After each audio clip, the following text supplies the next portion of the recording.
Hello everyone, स्वागत है आप सबका learning with Gautam YouTube channel में। तो आज के इस वीडियो में हम करने वाले हैं बिहार बोर्ड क्लास 12 हिंदी का गद्य खंड का चैप्टर 1 से लेकर करके चैप्टर 13 तक जितने भी चैप्टर के ऑब्जेक्टिव क्वेश्चन है चैप्टर वाइज इंपॉर्टेंट, उन सभी क्वेश्चन को आज की इस वीडियो में कवर करेंगे।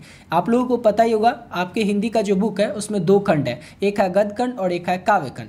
गद्य खंड में भी 13 चैप्टर है और काव्य खंड में भी 13 चैप्टर है। तो गद्य खंड के जितने भी 13 चैप्टर हैं, चैप्टर 1 जो बातचीत है वहाँ से लेकर के लास्ट चैप्टर तक जितने भी इंपॉर्टेंट ऑब्जेक्टिव क्वेश्चन है उन सभी क्वेश्चन को आज के इस वीडियो में कवर करने वाले हैं। ठीक है, और देखिए हर एक चैप्टर का जो ऑब्जेक्टिव क्वेश्चन करेंगे ना, उससे पहले उस चैप्टर का जो लेखक है उस चैप्टर के उनके बारे में थोड़ा बहुत देख लेंगे, जो कि आपके एग्जाम के लिए ऑब्जेक्टिव क्वेश्चन में इंपॉर्टेंट रहता है। उन सभी पॉइंट को समझ गए। तो चैप्टर 1 से शुरू करते हैं, चैप्टर 13 तक जाएंगे। आप लोग वीडियो में लास्ट तक बने रहिएगा। अगर वीडियो को पूरा देख लेते हैं तो आपके काफ़ी सारे क्वेश्चन एग्जाम में यहीं से देखने को, एक सिंगल वीडियो से देखने को मिल जाएगा। समझ गए। तो चलिए चैप्टर 1 से शुरू करते हैं।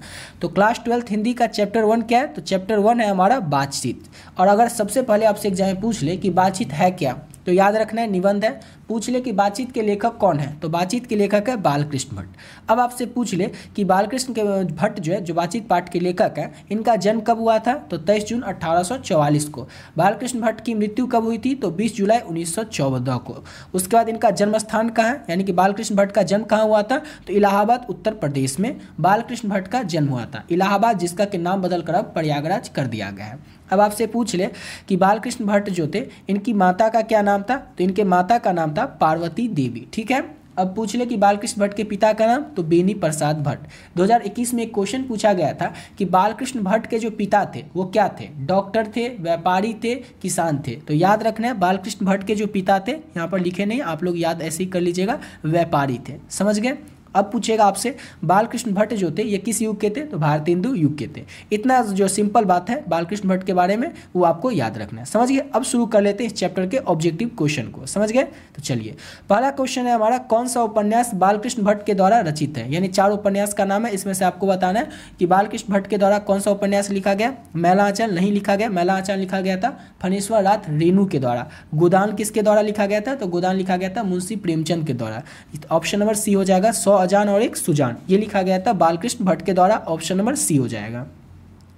अगला क्वेश्चन है, नाटक के प्रारंभ में शुरू होने वाले मंगल पाठ को क्या कहा जाता है। तो नाटक के शुरुआत में शुरू होने वाले मंगल पाठ जो होता है उसको कहते हैं नंदी पाठ। ऑप्शन नंबर बी हो जाएगा। 19 में एक क्वेश्चन पूछा गया था। नेक्स्ट क्वेश्चन है, रॉबिन क्रूसो को कब तक मनुष्य का मुख देखने को नहीं मिला था। रॉबिन क्रूसो जो थे उनको कब तक मनुष्य का मुख देखने को नहीं मिला था, तो 16 वर्षों तक रॉबिन क्रूसो को मनुष्य का मुख देखने को, यानी मुंह देखने को नहीं मिला था। ऑप्शन नंबर सी हो जाएगा। और नेक्स्ट क्वेश्चन करते हैं। और अगला क्वेश्चन है, बोलने से ही मनुष्य के रूप का साक्षात्कार होता है, ये किसने कहा था। तो बोलने से ही मनुष्य के रूप का साक्षात्कार होता है, ये कहा था बेन जॉनसन ने। आपके एग्जाम में ये क्वेश्चन पूछा भी जाता है कि बेन जॉनसन का विचार क्या था बातचीत के संबंध में। तो बेन जॉनसन का कहना था कि बोलने से ही मनुष्य के रूप का साक्षात्कार होता है। समझ गए। ऑप्शन नंबर बी हो जाएगा। अब जैसे हम बोलते हैं तब ना सामने वाला जो लोग होता है उसको हमारे अंदर की कमी खूबी क्या है वो पता चलता है। इससे क्या होता है, साक्षात्कार होता है, इंटरव्यू होता है, उसका पता चलता है। अगला क्वेश्चन है, असल बातचीत सिर्फ 2 व्यक्ति में ही हो सकती है, ये किसका मत था, यानी किसका कहना था कि असल बातचीत जो होती है ये केवल 2 व्यक्ति में ही हो सकती है। तो एडिसन का कहना था कि असल बातचीत जो होती है ना ये केवल 2 व्यक्ति में ही हो सकती है। और आपसे एग्जाम में पूछा जाएगा कि बातचीत के संबंध में बेन जॉनसन और एडिसन के क्या विचार थे, तो बता दिए कि बातचीत के संबंध में बेन जॉनसन का कहना था कि बोलने से ही मनुष्य के रूप का साक्षात्कार होता है, और एडिसन का विचार था कि असल बातचीत केवल 2 व्यक्ति में ही हो सकती है। समझ गए। ये क्वेश्चन आपसे सब्जेक्टिव में 2 नंबर में पूछ सकता है। अगला क्वेश्चन है, एडिसन के अनुसार असल बातचीत कितने लोगों में हो सकती है। तो अभी बताया ना, एडिसन के अनुसार असल बातचीत केवल 2 लोगों में हो सकती है। ऑप्शन नंबर ए हो जाएगा। और क्वेश्चन नंबर 7 है हमारा, बातचीत से मन किस प्रकार का हो जाता है। अब बातचीत हम किसी से करते हैं तो हमारा मन क्या हो जाता है, हल्का हो जाता है। तो ऑप्शन नंबर हो जाएगा इसका सी, हल्का और स्वच्छ। देखिए क्या होता है, कभी कभी हम टेंशन में रहते हैं, गुस्सा में रहते हैं, कभी कभी एग्जाम का ही टेंशन रहता है, कोई और बात का टेंशन रहता है, लेकिन किसी से हम बात कर लेते हैं तो हमारा मन हल्का हो जाता है। होता है कि नहीं ऐसा। ऑप्शन नंबर इसका सी हो जाएगा। अगला क्वेश्चन है, किसके न होने से सृष्टि गूंगी प्रतीत होगी। अब वो क्या चीज़ है जो होगा ही नहीं, तो पूरा सृष्टि जो है गूंगा होगा, यानी अगर कोई बोल ही नहीं पाएगा तो क्या होगा, सृष्टि गूंगी प्रतीत होगी। बोल नहीं पाएगा यानी वाक शक्ति नहीं होगी। तो वाक शक्ति मतलब बोलने की शक्ति अगर नहीं होगी तो पूरी सृष्टि जो है वो गूंगी प्रतीत होगी। समझ गए। ऑप्शन नंबर इसका बी हो जाएगा। अगला क्वेश्चन है हमारा, आर्ट ऑफ कन्वर्सेशन कहाँ के लोगों में सर्वाधिक प्रचलित है। तो आर्ट ऑफ कन्वर्सेशन ये होता क्या है, तो आर्ट ऑफ कन्वर्सेशन होता है एक बोलने की कला, कोई होता है ना कला, उसी को कहा जाता है आर्ट ऑफ कन्वर्सेशन। कोई कला क्या, अब बोलने की जो कला होती है उसी को आर्ट ऑफ कन्वर्सेशन कहते हैं। तो ये सर्वाधिक कहाँ के लोगों में प्रचलित है, तो यूरोप के लोगों में सर्वाधिक प्रचलित है आर्ट ऑफ कन्वर्सेशन।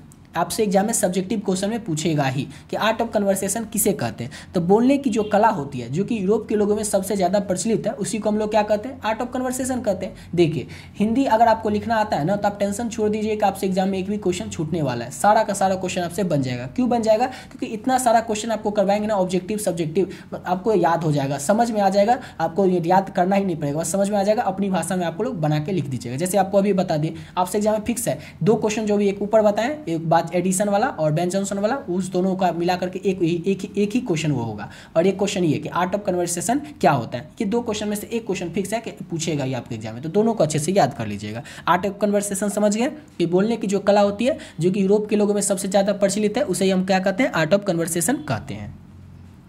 अगला क्वेश्चन है, बालकृष्ण भट्ट या बालकृष्ण जो थे किस काल के रचनाकार है। तो बालकृष्ण भट्ट जो है ये आधुनिक काल के रचनाकार है। ऑप्शन नंबर इसका डी हो जाएगा। अगला क्वेश्चन है, बालकृष्ण भट्ट की रचना बातचीत क्या है। सबसे पहला पॉइंट क्या बताए थे कि बातचीत क्या है, तो एक निबंध है। ऑप्शन नंबर डी हो जाएगा। अगला क्वेश्चन है हमारा, बालकृष्ण भट्ट किस युग के निबंधकार थे। तो बालकृष्ण भट्ट जो थे ये किस युग के निबंधकार थे, ये भी बता चुके थे, भारतेंदु युग के। ऑप्शन नंबर बी हो जाएगा। अगला क्वेश्चन है, मनुष्य की बातचीत करने का सबसे उत्तम तरीका क्या होता है। मनुष्य के बातचीत करने का सबसे उत्तम तरीका होता है कि वो अवाक होकर अपने आप से बातचीत करें। अब क्या होता है, कभी जब हम ज़्यादा टेंशन में होते, गुस्सा में होते, तो किसी से बात कर लेते हैं तो हमारा मन हल्का हो जाता है। या फिर हम क्या करते हैं, सबसे अच्छा तरीका होता है कि हम खुद चिंतन मनन करते हैं, खुद सोचे में पड़ते हैं कि वो काम अच्छा था या नहीं, वो मैंने जो किया वो गलत था या सही, ऐसा कुछ करते हैं। अवाक होकर के चुपचाप बैठ करके अपने आप से बातचीत, तो वो बातचीत करने का सबसे अच्छा तरीका होता है। ये आप लोग खुद देखे भी होंगे, किसी को कुछ बात शेयर करने से ज़्यादा अच्छा होता है कि खुद से सोच लेना, उस पर अच्छे से सोचना, आराम से बैठ करके खुद सोचना। ये क्या होता है, मनुष्य के बातचीत करने का सबसे उत्तम तरीका होता है। अगला क्वेश्चन है कि संवाद में सबसे महत्वपूर्ण क्या होता है। तो संवाद में सबसे महत्वपूर्ण होता है आत्मीयता, यानी कि ऑप्शन नंबर सी हो जाएगा। अगला क्वेश्चन है हमारा, बालकृष्ण भट्ट का जन्म कब हुआ था। ये भी आपको ऊपर ही थोड़ी देर पहले बता चुके हैं, 23 जून 1844। 23 जून 1844 को बालकृष्ण भट्ट का जन्म हुआ था। अगला क्वेश्चन है हमारा, संयोगिता स्वयंवर किसकी रचना है। तो संयोगिता स्वयंवर जो है ये श्रीनिवास दास की रचना है। ऑप्शन नंबर इसका सी हो जाएगा। और देखिए अगर आप लोग ये जो अभी आपको करवा रही है तो हिंदी का सेम ऐसा ही रहेगा। इस सब का अगर सभी सब्जेक्ट का आप लोग गेस्ट पे क्वेश्चन लेना चाहते हैं तो वो भी ले सकते हैं। अगर आप लोग पहले ही बता देते हैं साइंस वाले होंगे या कॉमर्स वाले होंगे, तो आप लोग हिंदी और इंग्लिश का ले सकते हैं PDF, समझ गए, जो कि आपको केवल और केवल 30 रुपये में ही मिल जाएगा, दोनों सब्जेक्ट का PDF। लेकिन अगर आप लोग आर्ट्स के स्टूडेंट होंगे तो आपका कोई भी सब्जेक्ट हो टेंशन लेने की जरूरत नहीं है। इसी 10 में से कोई आपका 5 सब्जेक्ट होगा अगर आप लोग आर्ट्स के स्टूडेंट होंगे तो, चाहे आपका Hindi, history, political, music, economics कुछ भी हो सकता है, समझ गए। तो इस 5 सब्जेक्ट का जो PDF है वो आपको मिल जाएगा। अब इस 5 सब्जेक्ट के PDF में आपको मिलेगा क्या क्या, तो पहला पे तो आपको हिंदी से ही बताते हैं। अभी जो ये क्वेश्चन करवा रहे हैं ना, ये क्वेश्चन वही PDF है जो आपको करवा रहे हैं। इसमें देख रहे हैं जिस तरह से ये क्वेश्चन रहेगा ना, सेम इसी तरह से आपको ये 13 का चैप्टर जो गद्य खंड है, 13 चैप्टर जो काव्य खंड है, इसी तरह के टोटल 800 क्वेश्चन इसमें हिंदी में आपको ऑब्जेक्टिव मिलेगा। इतना अगर आप लोग कर लेते हैं तो इसके बाद से आपको कुछ भी करने की जरूरत नहीं है, वो आप लोग देख ही रहेंगे। सारा क्वेश्चन इसमें ऐड किया गया सब कुछ। अभी चैप्टर फर्स्ट का क्वेश्चन बचा ही गया, समझ गए। उसके बाद लघु उत्तरीय और दीर्घ उत्तरीय और 100 प्रसंग व्याख्या वाला क्वेश्चन हिंदी में मिलेगा। यानी आपको पता होगा लघु उत्तरीय प्रश्न 2 नंबर में, दीर्घ उत्तरीय प्रश्न 5 नंबर में और 100 प्रसंग व्याख्या वाला प्रश्न आपसे 4 नंबर में पूछा जाता है हिंदी में। तो ये सारा क्वेश्चन जो है चैप्टर वाइज आपको मिल जाएगा सेकंड PDF में, जिसमें कि 116 प्रश्न होगा। उसका PYQ ऑब्जेक्टिव 2012 से लेकर के 2024 तक टोटल 12 साल में जो भी क्वेश्चन आपके एग्जाम में पूछे गए, सारा क्वेश्चन आपको एक PDF में मिल जाएगा। यानी हिंदी में आपको कितना मिलेगा, तो 3 PDF मिलेगा, समझ गए। और इसको कर लेने के बाद आप बताइए कि आपसे एक भी प्रश्न छूटने वाला है, चाहे वो ऑब्जेक्टिव में हो चाहे वो सब्जेक्टिव में हो, नहीं छूटने वाला है, समझ गए ना। अब आप लोग थोड़ा सा सोच रहे होंगे कि इसमें 800 क्वेश्चन है, थोड़ा ज़्यादा हो है, तो 800 क्वेश्चन की टेंशन लेने की जरूरत नहीं है। रोज़ अगर 10 से 12-15 क्वेश्चन भी करते हैं आपका हो जाएगा। और खुद सोचिए कि अगर आपके एग्जाम में 60-70 क्वेश्चन बुक से रहेगा और तो ग्रामर का क्वेश्चन रहेगा 100 में, तो आपको कम से कम 800 क्वेश्चन तो तैयार करना ही पड़ेगा। अगर आप लोग 150-200 क्वेश्चन तैयार करेंगे तो कैसे हो सकता है, समझ गए ना। इसलिए ये सारा क्वेश्चन आपको पढ़ना पड़ेगा अगर अच्छा नंबर लाना चाहते हैं, एक भी क्वेश्चन आप एग्जाम में नहीं छोड़ना चाहते हैं तो ये तो बात हो गई हिंदी की। लेकिन इसी तरह से आपको हिस्ट्री में, जैसे हिस्ट्री 15 चैप्टर के जो भी ऑब्जेक्टिव क्वेश्चन क्वेश्चन है, ज्योग्राफी में दोनों पार्ट के जितने भी ऑब्जेक्टिव क्वेश्चन है सब्जेक्टिव है, पॉलिटिकल साइंस में, इंग्लिश में देख सकते हैं स्टोरी ऑफ इंग्लिश का भी, सबका जो आपके पूरा सिलेबस जो है ना आपका कंप्लीट कर दिए, समझ गए। आर्ट्स का पूरा जो है आपका कंप्लीट है सिलेबस यहीं पे। लेकिन अगर आप लोग साइंस या कॉमर्स वाले बच्चे हैं तो आप लोग हिंदी और सिर्फ इंग्लिश का ले सकते हैं। ये तो बात होगी कि पीडीएफ में क्या क्या रहेगा, कैसे कैसे रहेगा, समझ गए। ऑब्जेक्टिव सब्जेक्टिव सब कुछ रहेगा, इतना समझ लीजिए। इसको करने के बाद कोई गेस्ट पेपर, कोई बुक, कोई क्वेश्चन बैंक, कोई और कुछ करने की जरूरत नहीं है। अब लेना कैसे है, तो अगर आप लोग आर्ट्स वाले स्टूडेंट हैं तो आपको 50 रुपये पे करना पड़ेगा, केवल और केवल 50 रुपये। और 50 रुपये किसी एक सब्जेक्ट के लिए नहीं, पाँचों सब्जेक्ट का पीडीएफ आपको केवल और केवल 50 रुपये में मिल जाएगा। अब देखिए पे कैसे करना है, तो ये देखिए नंबर है 7903820891। इस नंबर पे आप लोग फोन पे, गूगल पे, पेटीएम किसी भी माध्यम से पे कर सकते हैं। जैसे ये नंबर आप लोग फोन पे, गूगल पे या पेटीएम में डालिएगा, नाम आ जाएगा गौतम कुमार। उसमें आपको क्या करना है, 50 रुपये पे कर देना, और जो पे कीजिएगा उसका स्क्रीनशॉट लेना है, और इसी नंबर से व्हाट्सएप है, उस व्हाट्सएप पे आपको क्या करना है, स्क्रीनशॉट भेज देना है। पे करना है, व्हाट्सएप पे स्क्रीनशॉट भेजना है, जो आपका 5 सब्जेक्ट है 5 सब्जेक्ट का नाम बताना है, पीडीएफ आपको तुरंत मिल जाएगा, समझ गए। और इस पीडीएफ को लेकर के आप लोग बहुत ही अच्छे तरीके से अपने एग्जाम की तैयारी कर सकते हैं। लेकिन अगर आप लोग साइंस या कॉमर्स वाले स्टूडेंट हो गए तो आपको 50 पे करने की जरूरत नहीं है, केवल आपको 2 सब्जेक्ट का पीडीएफ चाहिए, केवल और केवल आपको 30 रुपये पे करना है इस नंबर पे, समझ गए। और सेम उसी तरह से 30 रुपये पे करके स्क्रीनशॉट भेज देना इसी नंबर से व्हाट्सएप पे, और आपको हिंदी और इंग्लिश मैसेज कर देना, पीडीएफ आपको मिल जाएगा। तो समझ गए पीडीएफ कैसे लेना है, क्या रहेगा आपको पीडीएफ में, सारा कुछ आपको बता दे। और इतना समझ लीजिए आप एक लाइन में इसको कर दिया, यानी कि आपका पूरा सिलेबस खत्म, समझ गए। और अगर आप में से बहुत सारे ऐसे बच्चे होंगे जो अच्छे से तैयारी कर लिए होंगे, आपको लग रहा होगा कि हम मेरा तैयारी पूरा हो चुके हैं, तो 50 रुपये क्या है, सारा सब्जेक्ट का आपको मिल रहा है। एक बार इसको पढ़ करके फिर भी जरूर देख लीजिएगा, ताकि आपको ये पता चले कि इसमें जो क्वेश्चन है वो आपसे बनता है कि नहीं। इसमें आपको पीवाईक्यू भी मिल रहा है और ऑब्जेक्टिव क्वेश्चन और सब्जेक्टिव तो मिल ही रहा है, समझ गए। इसको अच्छे से कर लीजिएगा। जो अभी तक कुछ नहीं पढ़े, कुछ भी नहीं पढ़े ना, बस इसको पढ़ लीजिए, यानी कि आपसे एग्जाम में एक भी प्रश्न छूटने वाला नहीं है। जितना आप लोग सोचे होंगे एग्जाम में मेरा इतना आ जाता तो अच्छा होता, इतना आ जाता तो अच्छा होगा, उससे 25, 30, 40 नंबर ज़्यादा ही आएगा जितना आप लोग सोचे होंगे, समझ गए। इसलिए बस इसको अच्छे से कंप्लीट कर लीजिएगा। और ऐसा नहीं है कि इसको आपको ले लेना है और रखे रहना, पढ़ना तो है ही नहीं, ले करके अच्छे से पढ़ना भी है, समझ गए ना। चलिए अब आते हैं अपने क्वेश्चन पे। तो अगला क्वेश्चन है हमारा, कौन सी रचना बालकृष्ण भट्ट की नहीं है। 4 ऑप्शन में से आपको बताना है, तो देख लेते हैं। नूतन ब्रह्मचारी बालकृष्ण भट्ट की रचना है, 100 जान 100 जान बालकृष्ण भट्ट की रचना है, सद्भाव का भाव बालकृष्ण भट्ट की रचना है, लेकिन परीक्षा गुरु बालकृष्ण भट्ट की रचना नहीं है। ऑप्शन नंबर इसका डी हो जाएगा। अगला क्वेश्चन है, कौन सी रचना बालकृष्ण भट्ट की है। अब 4 ऑप्शन में से आपको बताना है कौन सी रचना जो है बालकृष्ण भट्ट की है। तो इसमें से देख लेते हैं, रेल का विकट खेल, ये क्या है, तो ये बालकृष्ण भट्ट की रचना है। ऑप्शन नंबर ए हो जाएगा। अगला क्वेश्चन है, बालकृष्ण भट्ट ने कौन सा मासिक पत्र निकालना शुरू किया था। तो बालकृष्ण भट्ट जो थे वो हिंदी नामक एक मासिक पत्रिका आती थी, समझ गए ना, पत्रिका होता है वो आती थी, हिंदी प्रदीप उसका नाम था, वो बालकृष्ण भट्ट ने निकालना शुरू किया था, समझ गए। अगला क्वेश्चन है, बातचीत क्या है, यानी किस विधा की रचना। ऊपर फर्स्ट लाइन में बता चुके थे, बातचीत क्या है, निबंध है। ऑप्शन डी हो जाएगा। अगला क्वेश्चन है, ये तो हो ही चुका था, रॉबिन क्रूसो को 16 वर्ष के उपरांत किसके मुख से, नहीं ये नहीं हुआ था। रॉबिन क्रूसो ने 16 वर्ष के उपरांत किसके मुख से बात सुनी थी। तो फ्राइडे के मुख से रॉबिन क्रूसो ने 16 वर्ष के उपरांत उनके फ्राइडे के मुख से बात सुनी थी, समझ गए। ऑप्शन नंबर इसका ए हो जाएगा। अगला क्वेश्चन है, बातचीत शीर्षक निबंध के निबंधकार लेखक कौन है। बालकृष्ण भट्ट है, कई बार तो बोल ही चुके हैं। अगला क्वेश्चन है हमारा, बातचीत के माध्यम से बालकृष्ण भट्ट क्या बतलाना चाहते हैं। तो बातचीत के माध्यम से बालकृष्ण भट्ट जो है ये बातचीत करने की शैली को बतलाना चाहते हैं, यानी कि ऑप्शन ए हो जाएगा। अगला क्वेश्चन है, भट्ट जी को किसने अंग्रेजी साहित्य के एडिशन और स्टील की श्रेणी में रखा था। तो रामचंद्र शुक्ल जो थे इन्होंने भट्ट जी को अंग्रेजी साहित्य के एडिशन और स्टील की श्रेणी में रखा था, रामचंद्र शुक्ल ने, यानी कि ऑप्शन नंबर इसका सी हो जाएगा। अब आप बताइए, ये इतना सब क्वेश्चन कर लेते हैं तो आपसे चैप्टर फर्स्ट का एक भी क्वेश्चन छूटने वाला है। और अगला क्वेश्चन है, बालकृष्ण भट्ट का निवास स्थान ऊपर बता दिए थे, Allahabad Uttar Pradesh. Option number B हो जाएगा। बालकृष्ण भट्ट ने किस पत्रिका का संपादन किए थे, ये भी बता चुके हैं, हिंदी प्रदीप नामक। नेक्स्ट क्वेश्चन है, बालकृष्ण भट्ट ने हिंदी प्रदीप नामक जो मासिक पत्रिका था वो निकालना कब शुरू किया था, कब आरंभ किया था। 4 ऑप्शन में से आपको बताना है। तो 1877 यानी कि 1877 में बालकृष्ण भट्ट ने हिंदी प्रदीप नामक मासिक पत्रिका जो था उसको निकालना शुरू किया था। ऑप्शन ए हो जाएगा 1877।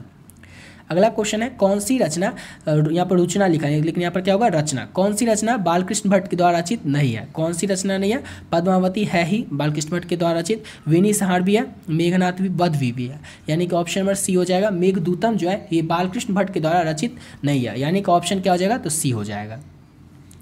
अगला क्वेश्चन है हमारा, बातचीत शीर्षक निबंध के अनुसार जो कुछ मवाद या धुआं जमा रहता है वो भाप निकल जाता है, कैसे? देखिए, बातचीत शीर्षक जो निबंध है उसके अनुसार आपको बताना है, वो जो पढ़ लीजिएगा उस पढ़ने के बाद आपको बताना है कि निबंध के अनुसार बताना है कि जो कुछ मवाद या धुआं, यानी जो भी बात हमारे अंदर जमा रहता है, जो भी गुस्सा रहता है, जो भी खुशी रहती है, वो भाप बनकर कैसे निकल जाता है बाहर। तो बातचीत के जरिए से देखिए, अगर हम गुस्सा रहते हैं तो किसी से लड़ाई होता है, हम पूरा गुस्सा उस पर निकाल देते हैं, खुशी रहते हैं तो किसी को अपना खुशी का बात, पूरा मन का बात बता देते हैं, यानी बातचीत के जरिए है ना। तो बातचीत के जरिए जो कुछ भी मवाद या धुआं जमा रहता है हमारे अंदर वो क्या हो जाता है, निकल जाता है। अगला क्वेश्चन है हमारा, बालकृष्ण भट्ट की रचना बातचीत क्या? अरे ये तो क्या भी कितना बार बता चुके हैं, ललित निबंध है।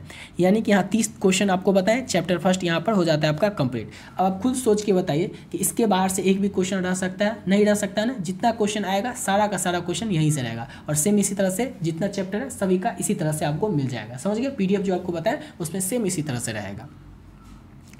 अब करते हैं चैप्टर 2 के क्वेश्चन को स्टार्ट। उससे पहले चैप्टर 2 के जो लेखक कौन है, तो चंद्र शर्मा गुलेरी है। और चैप्टर 2 क्या है हमारा, तो सबको पता होगा चैप्टर 2 है उसने कहा था।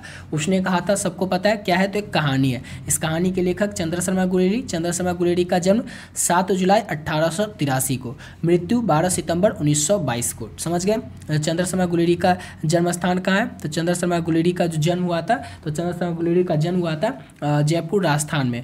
और इनके पिता का क्या नाम था, तो पंडित शिवराम चंद्र शर्मा गुलेरी के पिता का नाम था। ये किस युग के हैं, तो चंद्र शर्मा गुलेरी जो है ये द्विवेदी युग के हैं और 20वीं सदी के हैं। बस एक चीज़ यहाँ पर छूट रहा है, अब पूछिएगा क्या छूट रहा है, तो चंद्र शर्मा गुलेरी का मूल निवास कहाँ का था, यानी कि रहने वाले जन्म स्थान, यानी कि जन्म तो हुआ था जयपुर राजस्थान में, लेकिन ये रहने वाले थे गुलेर नामक ग्राम। गुलेर इनके गाँव का नाम था, जो कि कांगड़ा हिमाचल प्रदेश में पड़ता है। हिमाचल प्रदेश में पड़ता है। समझ गए? याद रखिएगा।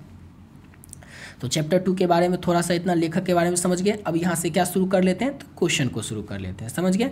तो इसका पहला ही क्वेश्चन है हमारा, इस सरकार ने सूबेदार को जमीन कहाँ दी थी? सरकार ने सूबेदार को जमीन कहाँ पर दी थी, तो लाईपुर में दी थी। ऑप्शन में इसका डी हो जाएगा, ऑप्शन नंबर डी हो जाएगा। सरकार ने सूबेदार को जमीन लाईपुर में दी थी। अगला क्वेश्चन है, गुलेर जी का जन्म कहाँ हुआ था? अभी बताए हैं क्या, कांगड़ा जो कि हिमाचल प्रदेश में पड़ता है, गुलेर नामक ग्राम में, वहाँ पर जन्म हुआ था। गुलेर जन्म नहीं, मूल निवास नहीं, यहाँ पर तो जन्म पूछा, तो जयपुर राजस्थान हुआ था। तो गुलेर जी का जन्म कहाँ पे हुआ था, तो जयपुर राजस्थान है।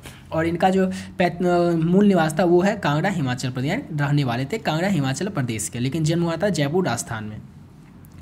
अगला प्रश्न है हमारा, सुखमय जीवन किसकी रचना है? तो सुखमय जीवन जो है ये रचना है चंद्र शर्मा गुलेरी। ऑप्शन नंबर इसका ए हो जाएगा। और अगर आपसे एग्जाम में पूछ ले तो सुखमय जीवन जो है ये चंद्र शर्मा गुलेरी के द्वारा कब लिखा गया था, तो क्या बताइएगा? 1911 में लिखा गया था सुखमय जीवन चंद्र शर्मा गुलेरी के द्वारा।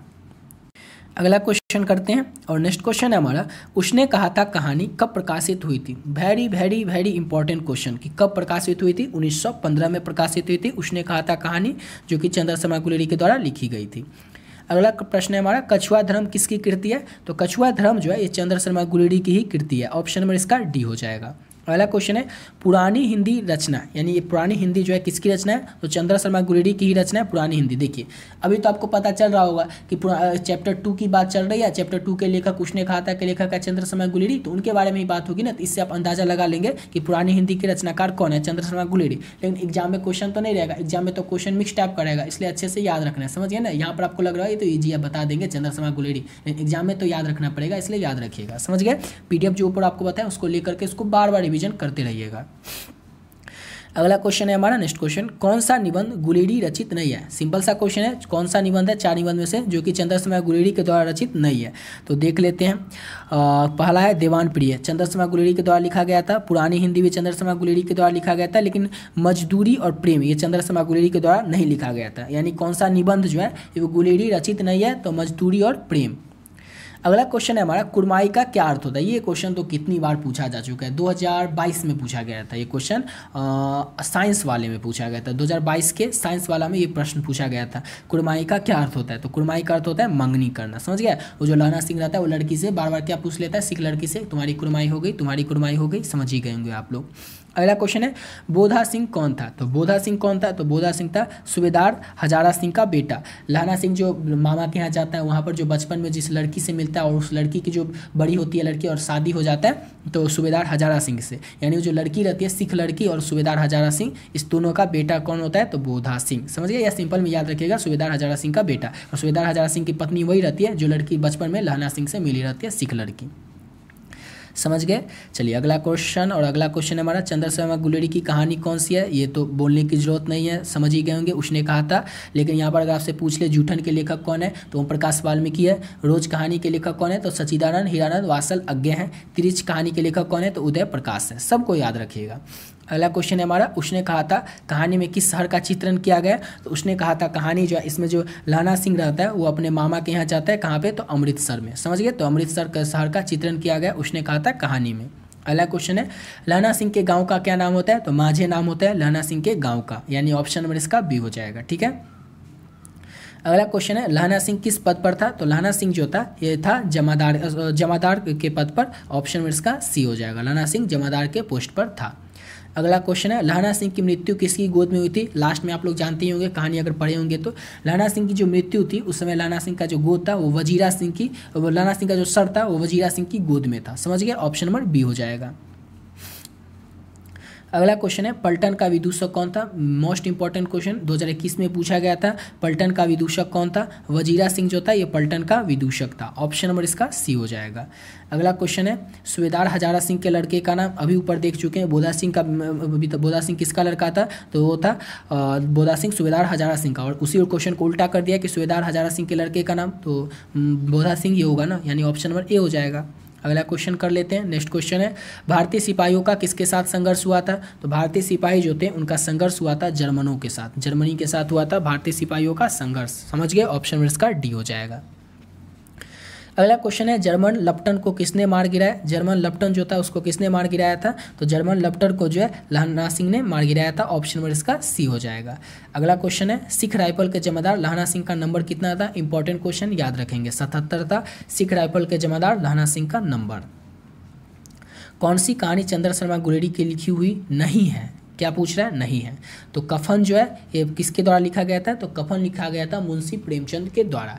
सुखमय जीवन चंद्रशर्मा गुलेरी के द्वारा लिखा गया था। बुध का कांटा चंद्रशर्मा गुलेरी, उसने कहा था चंद्रशर्मा गुलेरी। सुखमय जीवन पूछेगा कब लिखा गया था तो 1911 में लिखा गया था। बुध का कांटा कब लिखा गया था तो ये भी लिखा गया था 1911 में। उसने कहा था कब लिखा गया था तो 1915 में। समझ गए, ये सबको अच्छे से याद रखेगा। कफन लिखा गया था मुंशी प्रेमचंद के द्वारा। अगला क्वेश्चन है हमारा गुलेर जी किस गांव के मूल निवासी थे। ऊपर में आपको बता दिए थे गुलेर जी जो थे किस गांव के मूल निवासी थे तो गुलेर नामक गांव जो कि कांगड़ा हिमाचल प्रदेश में पड़ता है वहां के मूल निवासी थे। उसने कहा था कहानी के कहानीकार, बोलने की कोई ज़रूरत तो होगी नहीं क्योंकि आपको पता ही होगा चंद्रशर्मा गुलेरी है। अगला क्वेश्चन है चंद्रशर्मा गुलेरी किस युग के कहानीकार हैं। ये भी आपको ऊपर में बता चुके हैं ना, द्विवेदी युग के 20वीं सदी के चंद्रशर्मा गुलेरी जो है एक कहानीकार हैं। उसने कहा था कहानी कितने भागों में बटी हुई है तो उसने कहा था कहानी जो है 5 भागों में बटी हुई है। समझ गए, तो 5 भागों में, और आपसे पूछे जाए कि कहानी के जो 5 भागों में बटी है उसमें किस किस भाग में युद्ध का वर्णन किया गया तो याद रखिएगा दूसरा, तीसरा और चौथा भाग में, कहानी के दूसरा, तीसरा और चौथा भाग में युद्ध का वर्णन किया गया है।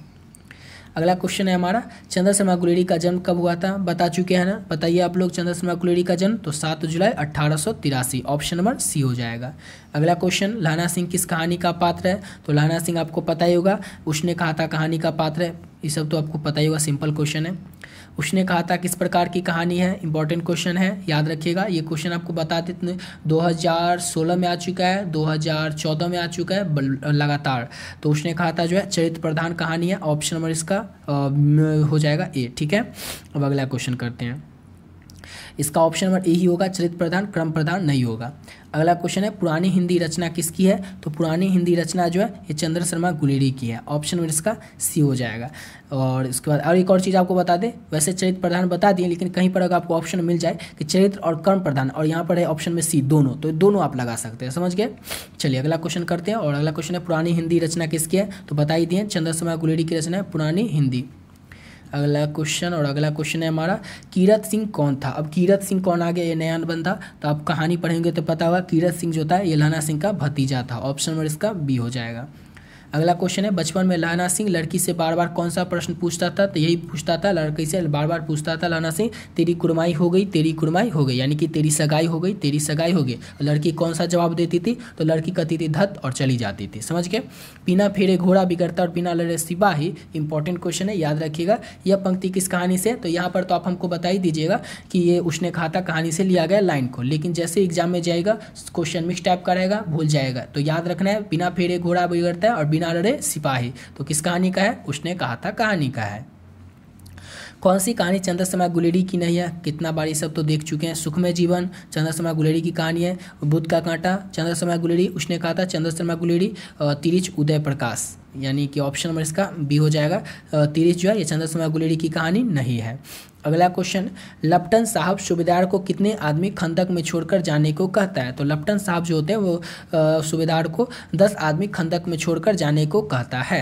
अगला क्वेश्चन, अमृतसर में लहना सिंह के कौन थे? ऊपर कई बार बता चुके हैं। अमृतसर में लहना सिंह के मामा रहते हैं, वहाँ अपने मामा से मिलने जाते हैं, वहीं पर उसके लड़की से मुलाकात होती है जो सिख लड़की रहती है। अगला क्वेश्चन, लहना सिंह सूबेदार को वापस बुलाने के लिए किसे भेजता है? तो लहना सिंह सूबेदार को वापस बुलाने के लिए वजीरा सिंह को भेजता है। ऑप्शन नंबर इसका ए हो जाएगा। अगला क्वेश्चन, सूबेदारनी ने अपने पति या पुत्र से रक्षा करने के लिए किससे कहा था? तो लहना सिंह को कहा था। समझ गए?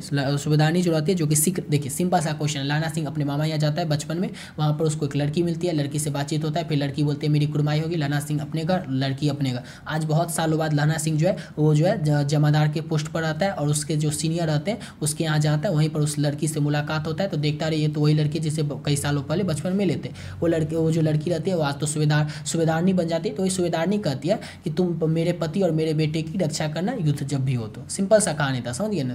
तो सूबेदारनी अपने पति और पुत्र की रक्षा करने के लिए किससे कहता है? तो लहना सिंह से कहता है।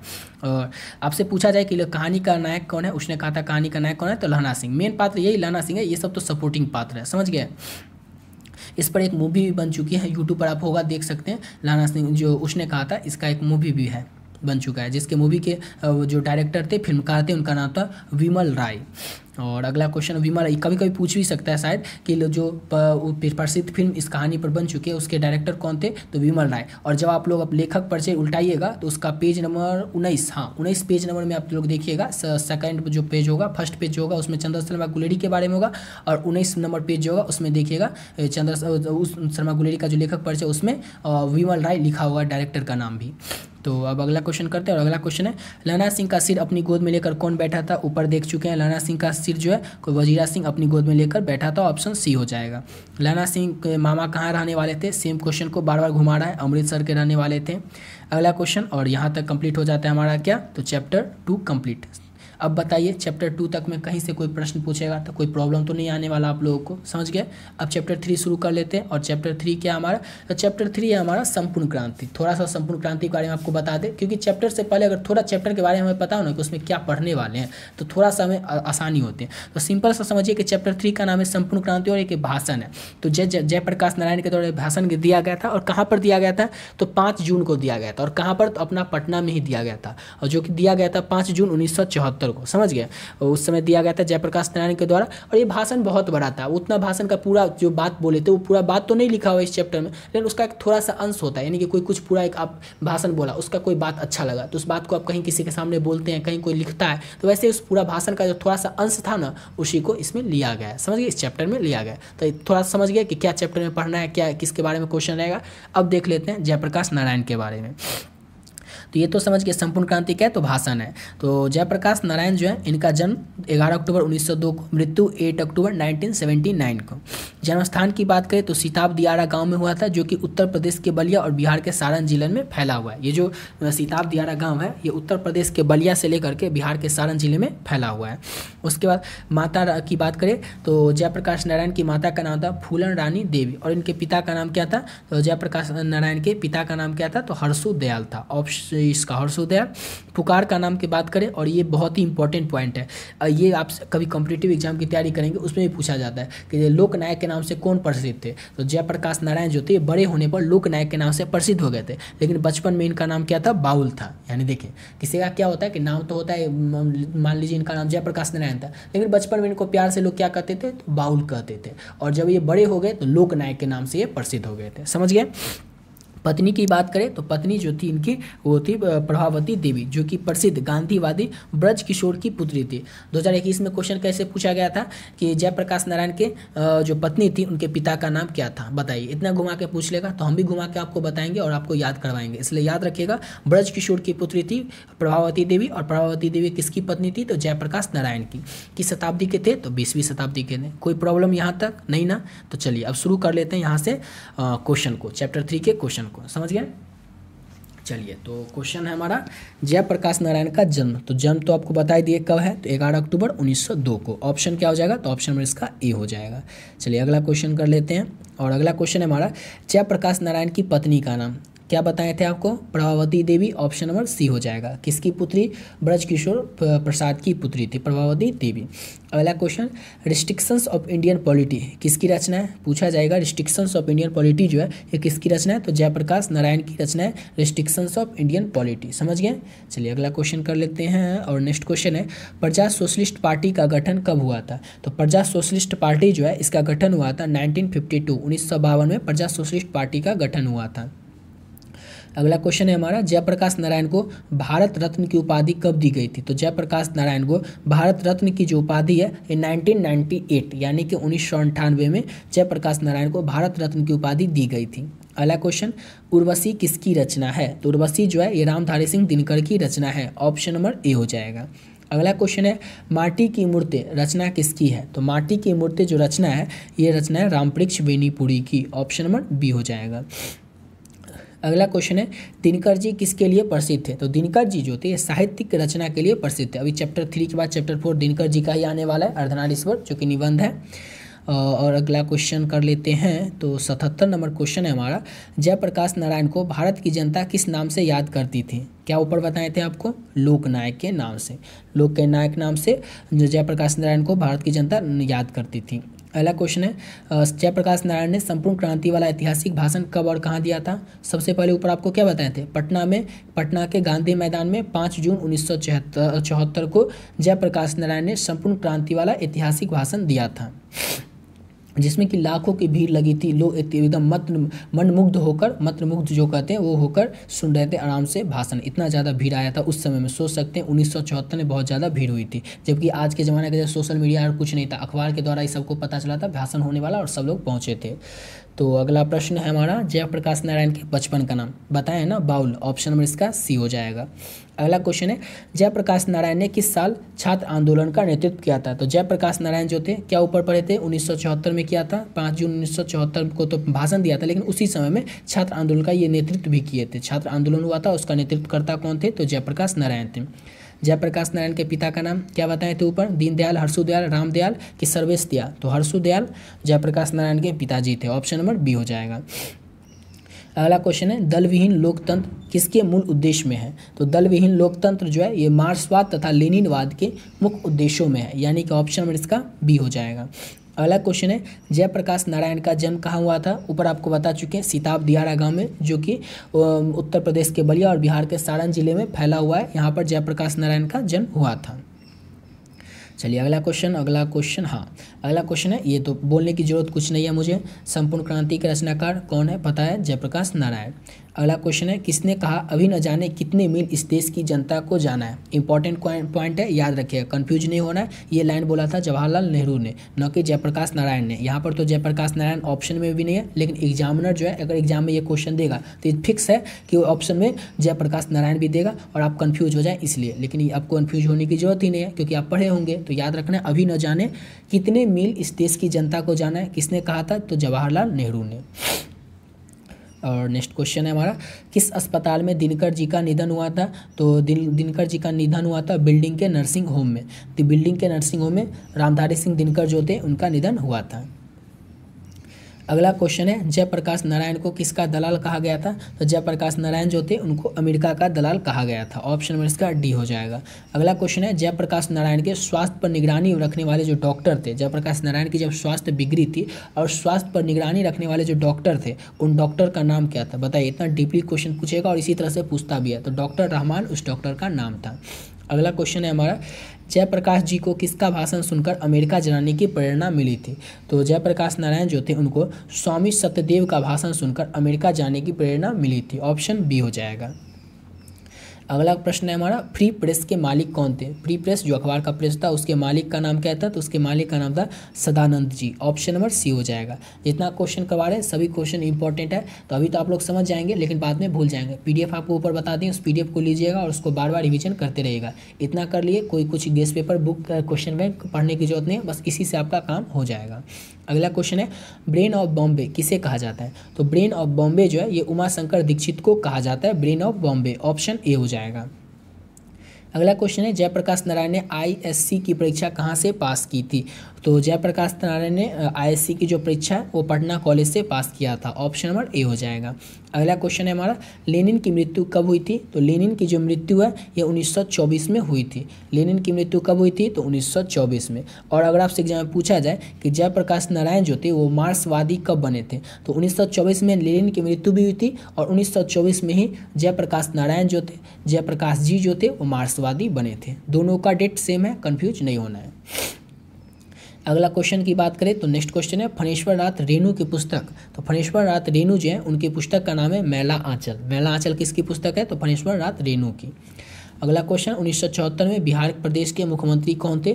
अब पूछे, ये क्वेश्चन आपके लिए इसलिए इंपॉर्टेंट है क्योंकि 1974 में जयप्रकाश नारायण भाषण दिए थे पटना के गांधी मैदान में। तो उस समय के मुख्यमंत्री का नाम आपको पता होना चाहिए। तो उस समय के मुख्यमंत्री थे अब्दुल गफूर। अब्दुल गफूर जो थे 1974 में बिहार प्रदेश के मुख्यमंत्री थे। अगला क्वेश्चन है, किसे लोकनायक के नाम से जाना जाता है? बता चुके कई बार, लोकनायक के नाम से किसे जाना जाता है? तो जयप्रकाश नारायण को जाना जाता है। यानी कि यहाँ तक आपका कंप्लीट क्या हो जाता है, 97 क्वेश्चन करवाएं, यानी कि 100 के करीब क्वेश्चन करवा दिए और आपका 3 चैप्टर जो है वो कंप्लीट हो गया। अब चौथा चैप्टर शुरू कर लेते हैं, ठीक है। और चैप्टर 4 है हमारा अर्धनारीश्वर। और अर्धनारीश्वर की बात करें तो अर्धनारीश्वर के लेखक कौन है? तो रामधारी सिंह दिनकर जो है ये चैप्टर 4 अर्धनारीश्वर जो कि एक निबंध है इसके लेखक हैं। अब रामधारी सिंह दिनकर की बात कर लेते हैं यहाँ से। तो रामधारी सिंह दिनकर का जन्म कब हुआ था? तो 1908 में जो है रामधारी सिंह दिनकर का जन्म हुआ था। मृत्यु की बात करें तो 24 अप्रैल 1974 को रामधारी सिंह दिनकर की मृत्यु हुई थी। जन्म स्थान कहाँ? यानी कि रामधारी सिंह दिनकर का जन्म है सिमरिया बेगूसराय जो कि बिहार में है। इनकी माता का नाम था मनरूप देवी और इनके पिता का नाम था रवि सिंह। पत्नी की बात करें तो रामधारी सिंह दिनकर की पत्नी का नाम था श्यामवती देवी और ये किस युग के थे? तो छायादोत्तर युग के थे रामधारी सिंह दिनकर। तो दिनकर जी के बारे में बस इतनी सारी बातें हैं जो कि आपको याद रखना है। और इस चैप्टर के बाद ऑब्जेक्टिव क्वेश्चन को शुरू करते हैं 98 नंबर क्वेश्चन से। और फर्स्ट क्वेश्चन है इस चैप्टर का हमारा, नारी और नर एक ही द्रव की ढली हुई 2 प्रतिमाएं हैं, यह पंक्ति के शीर्षक पाठ की है। अभी तो हम पढ़ रहे हैं रामधारी सिंह दिनकर वाला चैप्टर अर्धनारीश्वर, तो पता होगा किसी चैप्टर से इस लाइन को लिया गया है, लेकिन एग्जाम में क्वेश्चन बता ही चुके हैं, मिक्स टाइप का क्वेश्चन रहेगा तो फिर कंफ्यूज हो जाएगा। इसलिए याद रखना है नर और नारी, जिस भी लाइन में नर और नारी की बात हो वो होगा अर्धनारीश्वर पाठ ही। समझ गए? नर और नारी आपका पाठ्य पुस्तक में एक अर्धनारीश्वर पाठ ही है जिसमें नर और नारी के बारे में बातचीत की गई है, तो इससे याद रख सकते हैं। तो नर और नारी एक ही द्रव की ढली हुई 2 प्रतिमाएं हैं, ये किस पंक्ति, ये जो है किस शीर्षक पाठ से इस पंक्ति को लिया गया? तो अर्धनारीश्वर पाठ से। अगला क्वेश्चन है, किस रचनाकार की ये पंक्ति है? नारी। जैसे ही नारी पढ़े यानी आप सबको याद भूल करके याद रखिए रामधारी सिंह दिनकर या अर्धनारीश्वर। तो नारी स्वप्न है, नारी सुगंध है, नारी पुरुष की बाह में झूलती हुई जूही की माला है। ये रचनाकार किसकी पंक्ति की है? तो ये रामधारी सिंह दिनकर की पंक्ति है ये लाइन। समझ गए? ऑप्शन डी हो जाएगा। अगला क्वेश्चन है, किसने अपने जीवन के अंतिम दिनों में नारीत्व की साधना की थी? तो गांधी जी जो थे इन्होंने अपने जीवन के अंतिम दिनों में नारीत्व की साधना किए थे, Gandhi ji. Option number A हो जाएगा। और 100 क्वेश्चन यहाँ कंप्लीट होता है हमारा। 101 नंबर क्वेश्चन है, अर्धनारीश्वर शंकर और पार्वती का किस प्रकार का रूप है? तो अर्धनारीश्वर जो है शंकर और पार्वती का कल्पित रूप है। क्या है? कल्पित मतलब कल्पना किया गया रूप है। ऑप्शन नंबर बी हो जाएगा। अगला क्वेश्चन है, प्रेमचंद के अनुसार नारी जब पुरुष के गुण सीखती है तब वो क्या हो जाती है? प्रेमचंद जो मुंशी प्रेमचंद है उनके अनुसार नारी जो है जब पुरुष का गुण सीख लेती है, नारी पुरुष का गुण सीख लेती है तब वो राक्षसी बन जाती है। और ये किसका कहना है? तो ये रामधारी सिंह दिनकर का नहीं कहना है, ये कहना है प्रेमचंद का। याद रखिएगा। समझ गए? प्रेमचंद के अनुसार नारी जब पुरुष का गुण सीख लेती है तब वो राक्षसी बन जाती है। अगला क्वेश्चन है, निम्नलिखित में से कौन सी रचना दिनकर जी की नहीं है? अब कौन सी रचना 4 ऑप्शन में सबको बताना है वो दिनकर जी की नहीं है। उर्वशी दिनकर की रचना है, रश्मिरथी दिनकर जी की रचना है, कुरुक्षेत्र दिनकर जी की रचना है, लेकिन जूठन जो है ये ओम प्रकाश वाल्मीकि की रचना है। तो ऑप्शन सी हो जाएगा। निम्नलिखित में से कौन सी रचना जो है दिनकर जी की नहीं है? तो जूठन। ऑप्शन सी हो जाएगा। निम्नलिखित में से कौन सी रचना दिनकर जी की है? वहाँ पर था नहीं है और यहाँ पर है। तो परशुराम की प्रतीक्षा ये जो है ये रचना किसकी है? तो रामधारी सिंह दिनकर की रचना है। अगला क्वेश्चन है, दिनकर को किस कृति पर भारतीय ज्ञानपीठ पुरस्कार दिया गया था? दिनकर जी की वो कौन सी कृति है जिसके लिए कि उनको भारतीय ज्ञानपीठ पुरस्कार दिया गया था? तो दिनकर जी की जो रचना है उर्वशी, उसके लिए जो है दिनकर जी को ज्ञानपीठ पुरस्कार दिया गया था। और अगर आपसे एग्जाम में पूछ ले कि उर्वशी की जो रचना है वो दिनकर जी ने किस ईस्वी में किया था, तो क्या बताइएगा? 1961 में किया था। और अगर आपसे एग्जाम में पूछ ले कि दिनकर जी को जो किस रचना के लिए भारतीय ज्ञानपीठ पुरस्कार दिया था, तो बता ही चुके उर्वशी के लिए।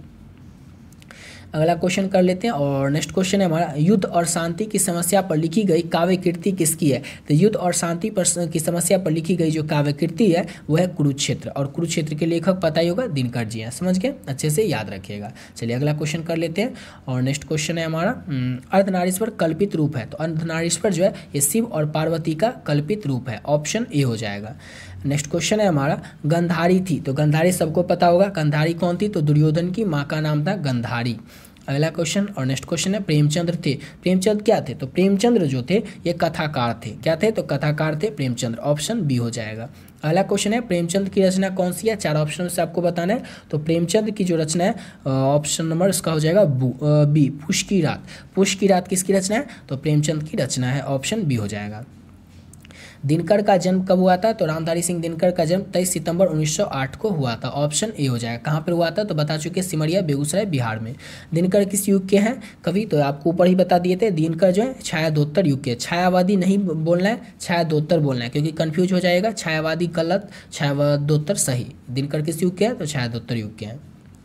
अगला क्वेश्चन, संस्कृति के 4 अध्याय कृति किसकी है? तो संस्कृति की जो 4 अध्याय कृति है ये लिखी गई थी 1956 में। और किसकी कृति है?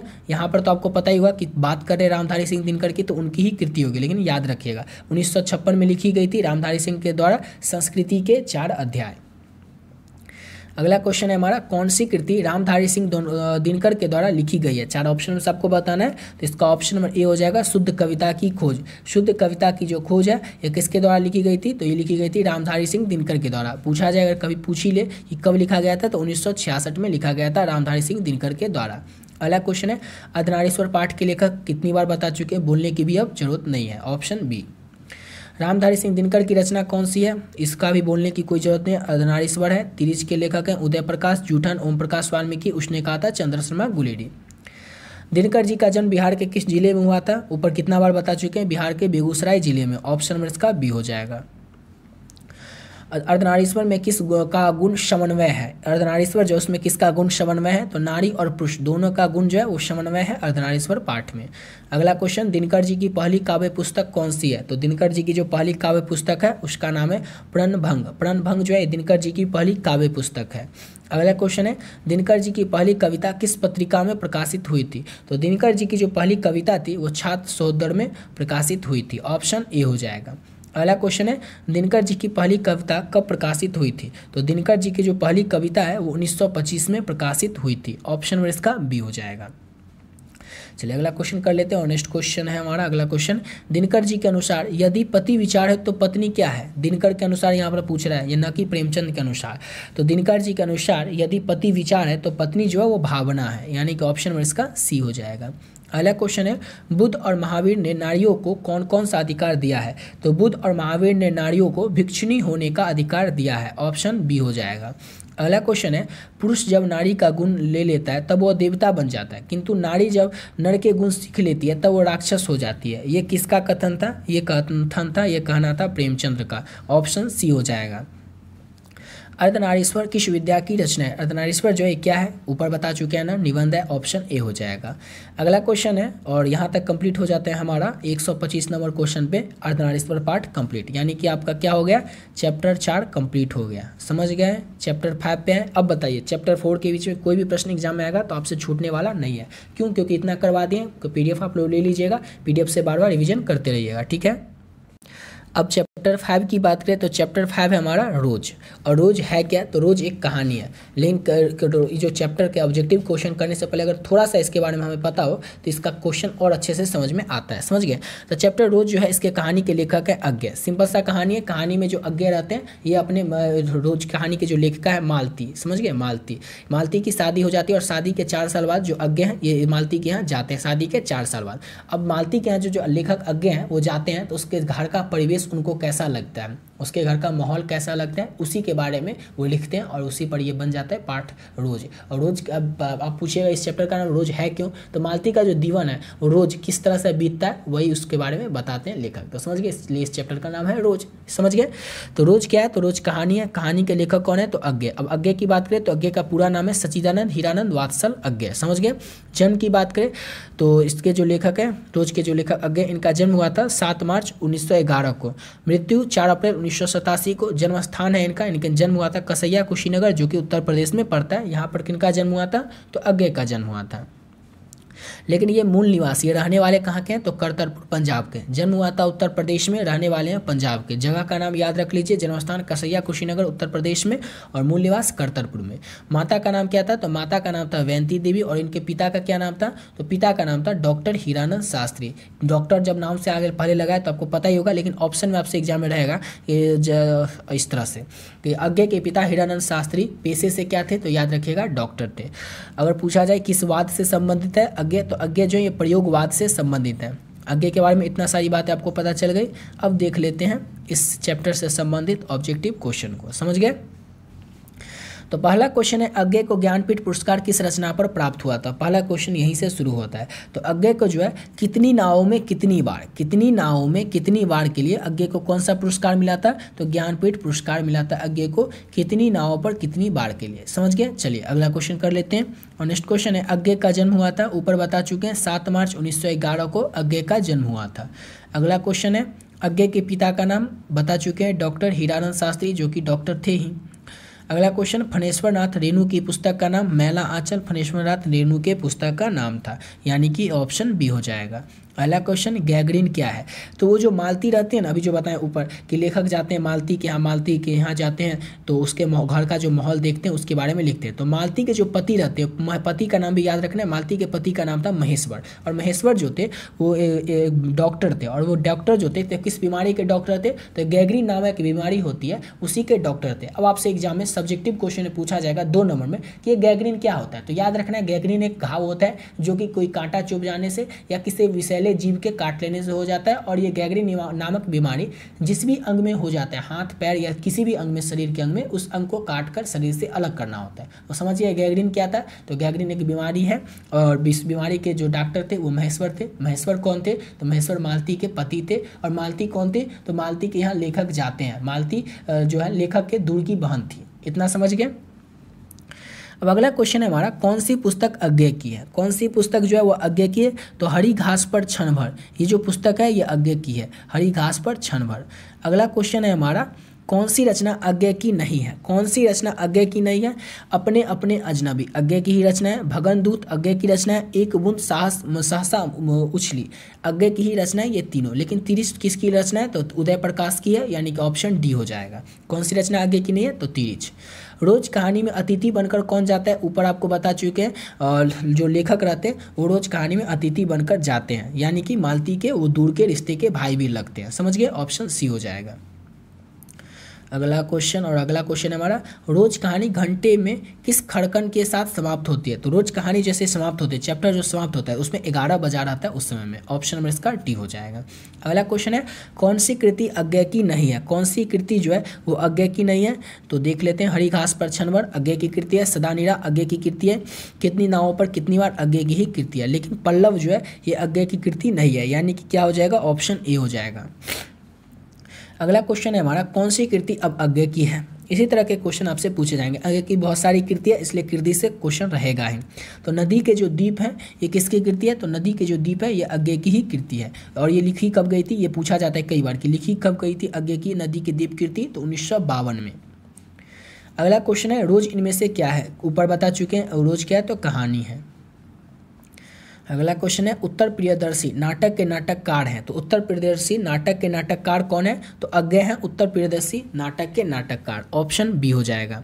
अगला क्वेश्चन है शेखर एक जीवनी किस विधा की कृति है? शेखर एक जीवनी जो है किस विधा की कृति है, यानी ये है क्या? निबंध है, आलोचना करे या उपन्यास है या जीवनी है? तो शेखर एक जीवनी जो है ये उपन्यास है, ऑप्शन सी हो जाएगा। अज्ञे की माँ का नाम बता चुके हैं, अज्ञे की माँ का नाम वयंती देवी था। क्या था अज्ञे की माँ का नाम? तो वयंती देवी, ऑप्शन बी हो जाएगा। रोज कहानी की नायिका कौन थी? कितना बार बता चुके हैं, कितनी बार कि मालती थी रोज कहानी की नायिका। मालती के पति का नाम महेश्वर और मालती और महेश्वर के बच्चे का नाम टिट्टी। रोज शीर्षक कहानी के लेखक, अब तो ये बताने की जरूरत बची भी नहीं है, समझिए, सिर्फ पूरा नाम याद रखिएगा, सच्चिदानंद हीरानंद वात्सल अज्ञे, क्योंकि एग्जाम में पूछा जाएगा अज्ञे का पूरा नाम क्या था, तो याद रखिएगा सच्चिदानंद हीरानंद वात्सल अज्ञे। अगला क्वेश्चन, निम्न में से किस कहानी में गैगरीन का उल्लेख किया गया था? इसमें भी बताने का, इस रोजाना लिखा, कोई बात नहीं, यहाँ पर आप लोग रोज कर लीजिएगा, समझ गए, यहाँ पर रोजाना तो नहीं होगा, चैप्टर का नाम है रोज। रोज कहानी में गैगरीन नामक जो बीमारी होती है उसका उल्लेख किया गया था, क्योंकि मालती के जो पति महेश्वर रहते हैं वो क्या रहते हैं? गैगरीन नामक बीमारी के डॉक्टर रहते हैं। मालती किस कहानी की पात्रा है? पता है, रोज कहानी की पात्रा है। रोज कहानी शीर्षक में किसने पूछा तुम कुछ पढ़ती लिखती नहीं हो? लेखक जो रहते हैं वही पूछते हैं कि तुम अब कुछ पढ़ती लिखती नहीं हो। लेखक इसलिए आश्चर्य से पूछते हैं कि उसको एक अखबार का टुकड़ा पढ़ते हुए देखते हैं, इसी पर वो आश्चर्य करके पूछते हैं कि क्या तुम पढ़ती लिखती नहीं हो? लेखक ऐसा पूछते हैं। मालती के पति का नाम बता दिए थे 3-4 बार आपको, महेश्वर, ऑप्शन नंबर इसका बी हो जाएगा। मालती के पति क्या थे? ये भी पता है, डॉक्टर थे और गैगरीन नामक बीमारी का इलाज करते थे। और क्या है, तार सप्तक का संपादक कौन है? तो तार सप्तक का संपादक कौन है? तो तार सप्तक के संपादक है अज्ञे, पूरा नाम पता है, सच्चिदानंद हीरानंद वात्सल अज्ञे। अज्ञे किस बात से संबंधित है? ऊपर जो आपको बता रहे थे उस समय अज्ञे के बारे में, उसी समय बता दिए थे, अज्ञे जो थे ये प्रयोगवाद से संबंधित थे। अगला क्वेश्चन करते हैं, और नेक्स्ट क्वेश्चन है इनमें से अज्ञे का नाटक कौन सा है? अज्ञे का नाटक कौन सा है? तो उत्तर प्रियदर्शी जो है ये अज्ञे के का ही नाटक है, यानी कि ऑप्शन क्या हो जाएगा? तो ऑप्शन इसका सी हो जाएगा। अगला क्वेश्चन है गैगरीन इनमें से किससे संबंधित है? गैगरीन इनमें से किससे संबंधित है? कितनी बार बता चुके हैं, गैगरीन तो क्या है? तो बीमारी है, ऑप्शन डी हो जाएगा। अगला क्वेश्चन है मालती महेश्वर की संतान का क्या नाम था? तो मालती और महेश्वर के संतान का नाम था टिट्टी, ऑप्शन बी हो जाएगा। अब बताइए, टिट्टी, टट्टू, टुट्टू, टुड्डू, इसमें कंफ्यूज हो जाएगा ना, इसलिए याद रखिएगा, इस सब में कंफ्यूज नहीं होना है, टिट्टी भी सिंपल है, याद रख लीजिएगा। नदी के द्वीप किसकी रचना है? तो याद रखना है, नदी के जो द्वीप है ये तो ऊपर ही बता दिए थे, अज्ञे की ही रचना है, और नदी के द्वीप लिखी गई थी 1952 में। अगला क्वेश्चन, और यहाँ पर कंप्लीट होता है, अगला क्वेश्चन नहीं है, यहाँ पर शुरू हो जाता है चैप्टर 6। अब बताइए चैप्टर 5 तक में कोई प्रॉब्लम नहीं, आपको प्रॉब्लम होगी, चैप्टर 5 आपका कंप्लीट हो चुका है। एक और चीज़ आप याद रखिएगा, अज्ञे आधुनिक काल के थे, अब तो कोई प्रॉब्लम नहीं है, चैप्टर 5 आपका कंप्लीट हो गया। इसमें से कहीं से भी क्वेश्चन आए, आपका एक भी क्वेश्चन छूटने वाला तो नहीं है। चलिए तो चैप्टर 6 शुरू कर लेते हैं। और चैप्टर 6 क्या है? तो चैप्टर 6 जो है एक लेख और एक पत्र है। थोड़ा सा इसके बारे में आप जान लीजिए कि एक लेख और एक पत्र है क्या। तो इतना समझिए कि एक लेख और एक पत्र जो है ये पत्र है या निबंध भी इसको बोल सकते हैं। तो क्या है? तो एक निबंध है, नाम से ही पता चल रहा है पत्र है, लेकिन पत्र को ही निबंध के रूप में लिखे थे भगत सिंह, तो एक पत्र निबंध भी बोल सकते हैं। कहीं पर अगर आपके ऑप्शन में सिर्फ पत्र है तो पत्र भी लगा सकते हैं, निबंध और पत्र है, और ऑप्शन में दोनों रहे तो दोनों लिख सकते हैं। कोई कन्फ्यूजन नहीं है। अब समझिए कि एक लेख और एक पत्र में था क्या? तो भगत सिंह जेल में रहते हैं और जेल में रह करके वो सुखदेव को पत्र लिखते हैं और पत्र में बताते हैं कि हमारे देश को कैसे बच्चों की ज़रूरत है, कैसे विद्यार्थी की ज़रूरत है, कैसे लोग की ज़रूरत है, और क्रांति कब करनी चाहिए, क्रांति के लिए शहादत कब देनी चाहिए, यानी कि यही सब बातें लिखते हैं भगत सिंह जेल में से पत्र के माध्यम से, और सुखदेव को लिखते हैं। समझ गए? तो इस पत्र में जो लिखा गया था वही इस चैप्टर में लिखा गया था। अब तो कोई प्रॉब्लम नहीं इस चैप्टर के बारे में कि क्या क्या है इसमें। अब इस चैप्टर के ऑब्जेक्टिव क्वेश्चन को देखते हैं। तो समझिए एक लेख और एक पत्र क्या है, तो ऑप्शन में दोनों रहेगा, वो सब समझ गए आप लोग, दोनों लगा सकते हैं, कोई एक रहे तो एक लगा सकते हैं। तो जन्म की बात करें तो भगत सिंह जी का जन्म हुआ था 28 सितंबर 1907 को। 28 सितंबर 1907 को इनका जन्म हुआ था और ये शहीद हुए थे 23 मार्च 1931 को। इनकी फांसी दी गई थी 7:33 पर। 23 मार्च 1931 को लाहौर षड्यंत्र केस में फांसी की सजा हुई थी। जन्म की बात करें तो इनका जन्म हुआ था बग्गा चौक नंबर 105 गुगेरा ब्रांच, जो कि वर्तमान समय में अभी के समय में लाईपुर पाकिस्तान में पड़ता है। अब आपको वो जो एग्जामिनर होगा वो क्या करेगा, आपको कंफ्यूज करने के लिए ऑप्शन जो देगा उसमें देगा भगत सिंह का जन्म स्थान कहाँ था, ऑप्शन में सब कुछ सेम टू सेम रहेगा, बस ये जो नंबर देख रहे हैं इसको 4, 3, 5 और 2 कर देगा। अब आप याद करते हैं कि 5 था, 4 था, कि 3 था, कि 2 था, इसलिए याद रखना है अच्छे से। बग्गा चौक नंबर 105 था। कितना था? तो 105, जो कि अभी के समय में ये जो जगह है ये लाईपुर पाकिस्तान में पड़ता है। इनका जो पैतृक गाँव था, ये रहने वाले थे खड़क-कला पंजाब के। माता का नाम था विद्यावती देवी और इनके पिता का नाम था सरदार किशन सिंह, और इनके पिता का नाम था इनके पिता का नाम था सरदार किशन सिंह, और इनके चाचा का नाम था अजीत सिंह। और अजीत सिंह जो थे वो लाला लाजपत राय, आप लोग जानते होंगे, उनके सहयोगी थे। समझ गए? कोई दिक्कत नहीं इतना में, इतना भगत सिंह के बारे में। अब शुरू करते हैं यहाँ से इस चैप्टर के ऑब्जेक्टिव क्वेश्चन को। यहाँ पर हम पहुँच चुके हैं 154 नंबर क्वेश्चन। चलिए ठीक है, तो क्वेश्चन है हमारा, एक लेख और एक पत्र के लेखक। इसको भी बताने की जरूरत नहीं है, भगत सिंह है इसके लेखक, ऑप्शन सी हो जाए, क्योंकि भगत सिंह लिखते हैं जेल से सुखदेव को पत्र, तो इसके लेखक तो वही होंगे ना। अगला क्वेश्चन है, मतवाला पत्रिका कहाँ से निकलती है? तो मतवाला पत्रिका जो थी ये कलकत्ता, जो कि वर्तमान समय में कोलकाता के नाम से जानते हैं, तो कोलकाता से निकलती थी मतवाला पत्रिका। अगला क्वेश्चन है हमारा, भगत सिंह प्रभावित थे। तो भगत सिंह जो थे किससे ज़्यादा प्रभावित थे? तो आप लोग जानते होंगे गांधी जी तो होगा ही नहीं, इसके बाद होगा option B Karl Marx. Karl Marx से जो भगत सिंह थे वो बहुत ज़्यादा प्रभावित थे, ऑप्शन बी हो जाएगा। अगला क्वेश्चन है, मैं नास्तिक क्यों हूँ? यह किसका लेख है? तो भगत सिंह जो थे ना वो नास्तिक थे, वो भगवान को नहीं मानते थे, वो आर्य समाज को मानते थे, तो भगत सिंह नास्तिक थे। तो भगत सिंह जो नास्तिक थे इसका पर वो लेख लिखते हैं कि मैं आखिर नास्तिक हूँ क्यों, वो बताते भी हैं। तो इसके लेखक कौन होंगे? तो भगत सिंह ही होंगे ना, क्योंकि वो खुद लिखते हैं कि मैं नास्तिक क्यों हूँ, ऑप्शन ए हो जाएगा। अगला क्वेश्चन है हमारा, बंदी जीवन किसकी कृति है? बंदी जीवन जो है किसकी कृति है? तो ये कृति है सचिंद्रनाथ सन्याल की। कंफ्यूज नहीं होना है, भगत सिंह कहीं ऑप्शन में रहे तो आप लोग लगा देंगे भगत सिंह, इसलिए कंफ्यूज नहीं होना है। सचिंद्रनाथ सन्याल की कृति है बंदी जीवन, ऑप्शन डी हो जाएगा। अगला क्वेश्चन है, भगत सिंह की शहादत कब हुई थी, यानी फांसी पर वो कब लटकाया गया था, भगत सिंह शहीद कब हुए थे? तो अभी आपको बता चुके हैं 23 मार्च 1931 को, ऑप्शन नंबर इसका हो जाएगा ए। अगला क्वेश्चन, और अगला क्वेश्चन है हमारा, भगत सिंह ने किसको पत्र लिखा था? पाठ में संकलित पत्र। अब ऐसा तो हो सकता है कि भगत सिंह जो है बहुत को पत्र लिखे होंगे, बहुत सारे लोग को, लेकिन यहाँ पर क्या लिखा है उसीलिए क्वेश्चन में दे दिया गया पाठ में संकलित पत्र, यानी कि पाठ में वो जो पाठ है उसमें किसको भगत सिंह ने पत्र लिखा था? तो सुखदेव को लिखा था, आपको ऊपर ही बता चुके हैं कि भगत सिंह ने किसको पत्र लिखा था पाठ में संकलित, तो सुखदेव को, ऑप्शन सी हो जाएगा। अगला क्वेश्चन है, कुलवीर सिंह और कुलतार सिंह भगत सिंह के कौन थे? तो कुलवीर सिंह और कुलतार सिंह जो थे भगत सिंह के भाई थे, ऑप्शन नंबर इसका सी हो जाएगा। अगला क्वेश्चन है हमारा, गणेश शंकर विद्यार्थी किस पत्र का संपादन करते थे? तो गणेश शंकर विद्यार्थी जो थे ये प्रताप पत्र का संपादन करते थे, ऑप्शन नंबर डी हो जाएगा।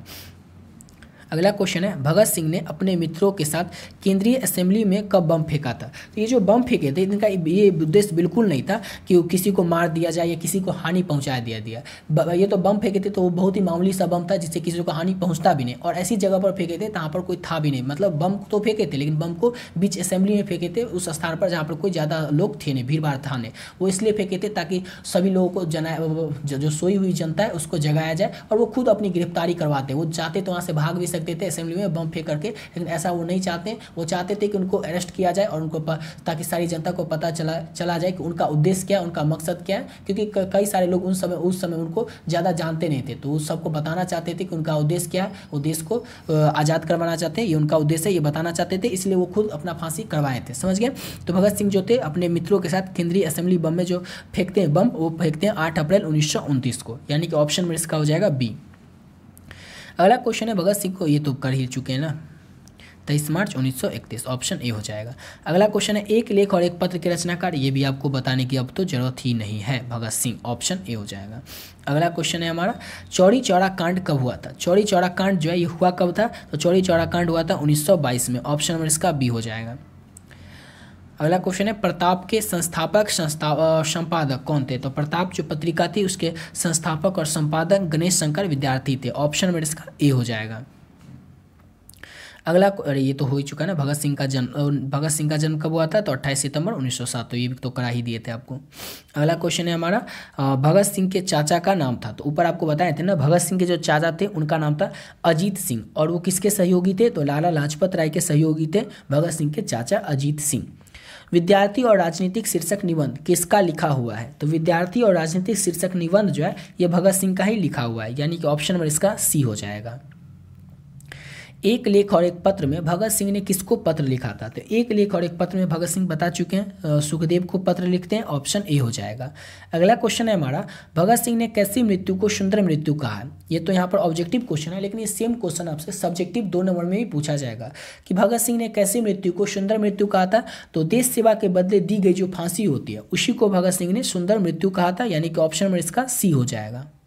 अगला क्वेश्चन करते हैं और नेक्स्ट क्वेश्चन है हमारा, पंजाब की भाषा तथा लिपि की समस्या के लेखक कौन है? तो इसके भी जो लेखक है वो भगत सिंह है, पंजाब की भाषा तथा लिपि की समस्या के लेखक। नेक्स्ट क्वेश्चन है हमारा अगला क्वेश्चन, भगत सिंह के पिता और चाचा जो थे वो किसके सहयोगी थे? तो भगत सिंह के पिता और चाचा जो थे वो लाला लाजपत राय के सहयोगी थे, यानी कि ऑप्शन नंबर इसका सी हो जाएगा। और यहाँ पर कंप्लीट होता है हमारा चैप्टर 6, यानी कि एक लेख और एक पत्र जिसके के लेखक भगत सिंह है, चैप्टर 6 है वो कंप्लीट हो जाता है यहाँ पर। अब यहाँ से शुरू होगा हमारा चैप्टर 7, और चैप्टर 7 क्या है हमारा? तो ओ सदा निरा है। चैप्टर 7 जो है ये ओ सदा निरा है, जो कि एक यात्रा वृत्तांत है। इसके लेखक कौन है? तो जगदीश चंद्र माथुर है। तो जगदीश चंद्र माथुर जो है ये यात्रा करते हैं और यात्रा के दौरान जो देखते हैं, सुनते समझते हैं, उसी को लिखते हैं ओ सदा निरा पाठ में। तो समझ गया कि ओ सदा निरा पाठ क्या है। तो अब बात कर लेते हैं जगदीश चंद्र माथुर की। तो जगदीश चंद्र माथुर की बात करें तो इनका जन्म हुआ था 16 जुलाई 1917 को, और इनकी मृत्यु हुई थी 14 मई 1978 को। और इनका जो जन्म स्थान है वो जन्म कहाँ पे हुआ था? तो शाहजहाँपुर उत्तर प्रदेश में जगदीश चंद्र माथुर का जन्म हुआ था, जन्म स्थान है। और इनके पिता का नाम था लक्ष्मी नारायण माथुर। तो इतना आपको याद रखना है जगदीश चंद्र माथुर के बारे में। अब इस चैप्टर से रिलेटेड जो भी ऑब्जेक्टिव क्वेश्चन है उसको देख लेते हैं। तो इस चैप्टर का पहला क्वेश्चन है हमारा, कौन सी कृति माथुर जी की है? 4 ऑप्शन में से आपको बताना है कि कौन सी कृति जो है वो माथुर जी की है। तो ऑप्शन इसका डी हो जाएगा, भोर का तारा। भोर का तारा जो कृति है ये माथुर जी की है, यानी कि जगदीश चंद्र माथुर की। अगला क्वेश्चन है हमारा, गांधी जी की झोपड़ी को डैश ने जला दिया था? तो गांधी जी की जो झोपड़ी थी उसको एमन साहब के कर्मचारियों ने जला दिया था, यानी कि ऑप्शन नंबर इसका सी हो जाएगा। अगला क्वेश्चन है, गांधी जी को महुए के पेड़ के नीचे जगह किसने दिया था? तो गांधी जी जो है इनको महुए के पेड़ के नीचे जगह मठ के महंत ने दिया था। ऑप्शन नंबर सी हो जाएगा। गांधी जी को महुए के पेड़ के नीचे जगह किसने दिया था? तो मठ के महंत ने। अगला क्वेश्चन है हमारा, बोलते क्षण किसकी साहित्यिक विधा कृति है? बोलते क्षण जो है किसकी साहित्यिक विधा कृति है? तो ये जो है निबंध है। सिंपल सा क्वेश्चन है, बोलते हुए क्षण जो है ये साहित्यिक विधा कृति है, तो निबंध है, कहानी है, या संस्मरण है, या आलोचना है, तो एक निबंध है। अगला क्वेश्चन है, ओ सदा निरा किसको निमित्त बनाकर लिखा गया है? जो ओ सदा निरा पाठ लिखा गया है ये किसको निमित्त बनाकर लिखा गया है? तो गंडक नदी को निमित्त बनाकर लिखा गया है ओ सदा निरा पाठ। ऑप्शन बी हो जाएगा। अगला क्वेश्चन है, थारन शब्द किस शब्द से विकसित है? थारन शब्द जो है किस शब्द से विकसित होता है? थारन शब्द जो है थार शब्द से विकसित होता है। ऑप्शन बी हो जाएगा। अगला क्वेश्चन है हमारा, जगदीश चंद्र माथुर का जन्म हुआ था? ऊपर ही आपको बता चुके हैं, जगदीश चंद्र माथुर जो है इनका जन्म हुआ था 16 जुलाई 1917 को, यानी कि ऑप्शन नंबर इसका ए हो जाएगा। नेक्स्ट क्वेश्चन है, वैशाली महोत्सव का बीज रोपण किया था? तो वैशाली महोत्सव का जो बीज रोपण है वो जगदीश चंद्र माथुर ने किया था। ऑप्शन बी हो जाएगा। अगला क्वेश्चन है, कौन सी कृति माथुर जी की नहीं है? 4 ऑप्शन में से आपको बताना है कि कौन सी कृति जो है वो जगदीश चंद्र माथुर की नहीं है। मेरी बांसुरी जगदीश चंद्र माथुर की कृति है। उसके बाद आप बात करें बंदी, ये भी जगदीश चंद्र माथुर की कृति है। कोणार्क, ये भी जगदीश चंद्र माथुर की कृति है। लेकिन रेशमी टाई जो है ये जगदीश चंद्र माथुर की कृति नहीं है, यानी कि ऑप्शन इसका सी हो जाएगा। अगला क्वेश्चन है, बिहार के सुप्रसिद्ध सांस्कृतिक उत्सव वैशाली महोत्सव का बीज रोपण किसने किया था? तो जगदीश चंद्र माथुर ने ही बिहार के जो सुप्रसिद्ध सांस्कृतिक उत्सव वैशाली महोत्सव है उसका बीज रोपण जगदीश चंद्र माथुर ने ही किया था। अगला क्वेश्चन है, ओ मेरे सपने क्या है? ओ मेरे सपने जो है ये आखिर है क्या? तो ओ मेरे सपने जो है एक प्रकार का नाटक है, यानी कि ऑप्शन इसका डी हो जाएगा। अगला क्वेश्चन है हमारा, गौतम बुद्ध का आविर्भाव कब हुआ? कब हुआ था और कहाँ पर हुआ था? यहाँ पर कहाँ पर तो नहीं, क्वेश्चन में अच्छा कब हुआ था।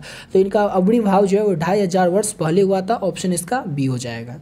अगला क्वेश्चन है हमारा, राजा हरि सिंह देव को किसका मुकाबला करना पड़ा था? तो राजा हरि सिंह देव जो थे उनको गयासुद्दीन तुगलक का मुकाबला करना पड़ा था। ऑप्शन ए हो जाएगा। अगला क्वेश्चन है, ओ सदा निरा पाठ के लेखक है? तो ओ सदा निरा जो है इसके पाठ के लेखक कौन है? तो जगदीश चंद्र माथुर जो है ये ओ सदा निरा के लेखक है, ओ सदा निरा पाठ के।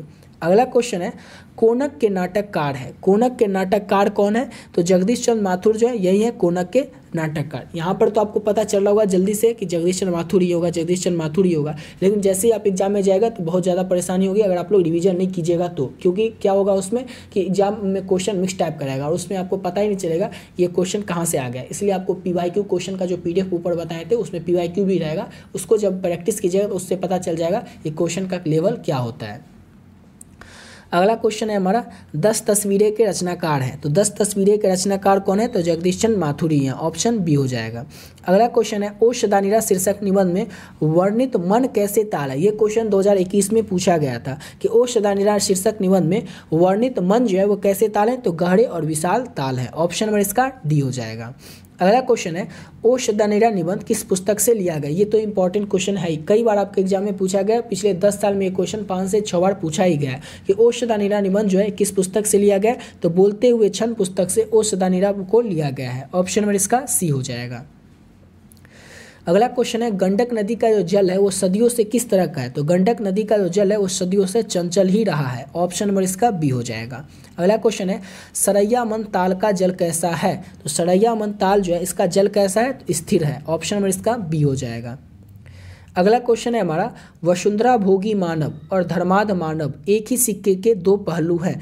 यह पंक्ति किसके द्वारा लिखी गई थी। ये जो पंक्ति है ये जगदीश चंद्र माथुर के द्वारा लिखी गई थी। लेकिन अच्छे से याद रखिएगा, यहाँ पर मुझे पता है आपको पता होगा जगदीश चंद्र माथुर, लेकिन एग्जाम में जाएगा तो वहाँ पर ऐसा क्वेश्चन नहीं रहेगा क्योंकि मिक्स टाइप का क्वेश्चन रहेगा। अगला क्वेश्चन है हमारा रामपुरवा कहाँ है। सिंपल सा क्वेश्चन है लेकिन इंपॉर्टेंट क्वेश्चन है, कई बार आपके एग्जाम में पूछा गया है। रामपुरवा कहाँ है? तो भिथारवा के पास है रामपुरवा, ऑप्शन ए हो जाएगा। अगला क्वेश्चन है हमारा बहुजन संप्रेषण के माध्यम से पुस्तक किसने लिखी है। ये पुस्तक के लेखक कौन है? तो जगदीश चंद्र माथुर है, ऑप्शन नंबर इसका बी हो जाएगा। अगला क्वेश्चन है कर्नाट वंश के राजा जो हरि सिंह थे उनको किसका मुकाबला करना पड़ा था। तो ये तो देख ही चुके हैं, गयासुद्दीन तुगलक का मुकाबला करना पड़ा था कर्नाट वंश के राजा हरि सिंह को।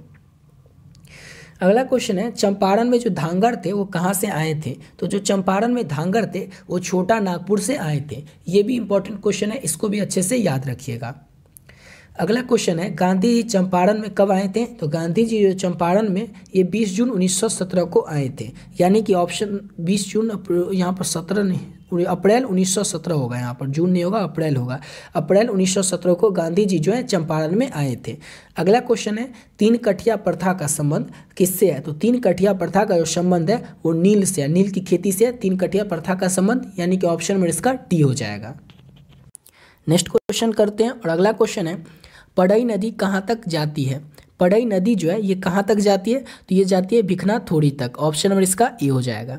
अगला क्वेश्चन है हमारा बराज कहाँ बन रहा था। बराज जो था ये कहाँ पे बन रहा था। तो भैंसा लोटन में बराज जो था ये बन रहा था, ऑप्शन नंबर डी हो जाएगा। अगला क्वेश्चन है अम्रपाली ने तथागत को क्या सौंपा था। अम्रपाली अम्बापाली जो थे वो तथागत को क्या सौंपा था। तो आम्रवन सौंपा था, ऑप्शन नंबर बी हो जाएगा। अगला क्वेश्चन है मठ के महंत ने गांधी जी को कहाँ पे शरण दी थी। इंपॉर्टेंट क्वेश्चन है, याद रखिएगा। मठ के महंत ने गांधी जी को महुए के पेड़ के नीचे जगह दी थी। अगला क्वेश्चन है ओषधानीरा शीर्षक निबंध किस विधा से है। तो आपको बता ही चुके ऊपर, ओषधानीरा जो एक यात्रा वृत्तांत है, लेकिन निबंध के द्वारा इसके निबंध के प्रकार से इसको लिखा गया था, इसलिए ये निबंध भी है। ऑप्शन में अगर दोनों रहे तो दोनों लगाएंगे, यात्रा वृत्तांत और निबंध दोनों। ऑप्शन में कोई एक रहे तो आप लोग एक ही लगाएंगे निबंध, लेकिन अगर निबंध रहे यात्रा वृत्तांत भी रहे लेकिन दोनों नहीं रहे तो यात्रा वृत्तांत लगाएंगे। अब समझ गए। चलिए अगला क्वेश्चन करते हैं, नेक्स्ट क्वेश्चन। और यहाँ तक कंप्लीट हो गया हमारा चैप्टर 7। कितना क्वेश्चन नंबर हुआ 206 अभी तक क्वेश्चन आप लोगों को करवा चुके हैं और टाइम हो गया 1 घंटा 6 मिनट। 1 घंटा 6 मिनट में आपको 200 क्वेश्चन करवा चुके हैं, 200 से ज़्यादा ही क्वेश्चन करवा चुके हैं और चैप्टर 8 पर पहुँच भी गए। इतना याद रखिएगा, चैप्टर 13 ही आपको करवाएंगे, यानी कि गदखंड आपका पूरा कंप्लीट करवा ही देंगे। काव्यखंड को नेक्स्ट वीडियो में करवा देंगे, समझ गए। गदखंड आपका कंप्लीट, काव्यखंड कंप्लीट। इसके अलावा आपको कुछ भी करने की जरूरत नहीं है। प्रैक्टिस के लिए PDF आपको ऊपर बता चुके हैं। अगर आप लोग PDF को देखना चाहते हैं कि वो PDF में क्वेश्चन कैसा रहेगा, किस तरह का ऑब्जेक्टिव सब्जेक्टिव कैसा रहेगा, तो उसको देख भी सकते हैं। चैनल के होम पेज पर जैसे ही जाएगा आपको एक वीडियो मिल जाएगा ऊपर में ही, उस वीडियो को देखिएगा, उसमें आपको डिटेल में बता चुके हैं कि PDF कैसा रहेगा, कैसे लेना है, लेना तो बता ही दिए, कैसा रहेगा उसमें ऑब्जेक्टिव सब्जेक्टिव सब दिखा चुके हैं, समझ गए। चलिए तो अब चैप्टर 8 को शुरू कर लेते हैं। चैप्टर 8 क्या है? तो चैप्टर 8 जो है ये है एकांकी। और एकांकी क्या है? तो सिपाही की माँ है जो कि एकांकी, और इसके लेखक है मोहन राकेश। थोड़ा सा इस चैप्टर के बारे में जान लीजिए। इस चैप्टर में एक लड़का रहता है मानक। मानक जो है उस समय बर्मा में युद्ध चल रहा था, जापान के में पड़ता है, वहाँ पे वो युद्ध पर गया था। उसकी बहन यहाँ पर रहती है और उसकी माँ रहती है बिस्नी यहाँ पर, समझ गए। तो अब वो जो बिस्नी रहती है उतना अमीर नहीं टाइप की नहीं रहती है, मतलब गरीब ही रहती है। तो मानक जब जैसे युद्ध पर से लौटेगा तो अपने बहन की हाथ पीले करवाएगा, उसकी शादी करवाएगा। और उसकी माँ जो है उसके आस देखती है, मतलब आशा करके देखती है कि कब आएगा मानक, कब आएगा और अपने बहन की हाथ पीले यानी कि बहन की शादी करवाएगा बस। और दोनों इंतजार करती रहती है, बहन अपने भाई की और माँ अपने बेटे की। इसी पर ये एकांकी लिखा गया है। तो आप इतना समझ गए इसमें क्या क्या पढ़ने को हमें मिलेगा। तब समझ लीजिए कि चैप्टर 1 है हमारा सिपाही की माँ, जो कि एक एकांकी है, और इसके लेखक कौन है? तो मोहन राकेश है, समझ गए। चलिए अब इस चैप्टर के क्वेश्चन को शुरू कर लेते हैं। और क्वेश्चन शुरू करने से पहले थोड़ा लेखक के बारे में देख लेते हैं। तो 8 जनवरी 1925 को मोहन राकेश जो है उनका जन्म हुआ था। मृत्यु हुई थी 3 जनवरी 1972 को नई दिल्ली में। जन्म कहाँ पर हुआ था? तो जांडी वाली गली अमृतसर में पड़ता है, यहाँ पर जन्म हुआ था मोहन राकेश का। मोहन राकेश के बचपन का नाम, मोस्ट इंपॉर्टेंट पॉइंट याद रखेंगे, मदन मोहन गुगलानी मोहन राकेश के बचपन का नाम था। उनके पिता का नाम था श्री करमचंद गुगलानी, जो कि पेशे से वकील थे। एग्जाम में यही पूछा जाएगा, नाम अब पूछना छोड़ दिया, क्योंकि पहले क्या होता था ऑब्जेक्टिव क्वेश्चन थोड़ा कम रहता था, अब तो डबल आने लगा। तो पहले कम रहता था तो जो एग्जामिनर होते थे क्वेश्चन सेट करने वाले वो भी सोचते थे थोड़ा इजी क्वेश्चन भी कर देते, लेकिन अब वो भी जानता है कि 100 क्वेश्चन है उसमें से बनाना केवल 50 है, तो थोड़ा तो टफ देगा ना, तो थोड़ा सा वो ट्रिकी देगा। और वो कभी नहीं, मुझे जो ऐसा लगता है कि वो कभी नहीं पूछेगा कि मोहन राकेश के पिता का नाम, वो पूछेगा मोहन राकेश के पिता को क्या काम करते थे। तो वकील थे। किस काल के हैं मोहन राकेश? तो वो आधुनिक काल के हैं। इतना समझ गए, यानी कि आप मोहन राकेश के बारे में थोड़ा बहुत आपको पता चल गया। एकांकी के बारे में भी थोड़ा बहुत आपको समझाती है क्या किस बारे में एकांकी है।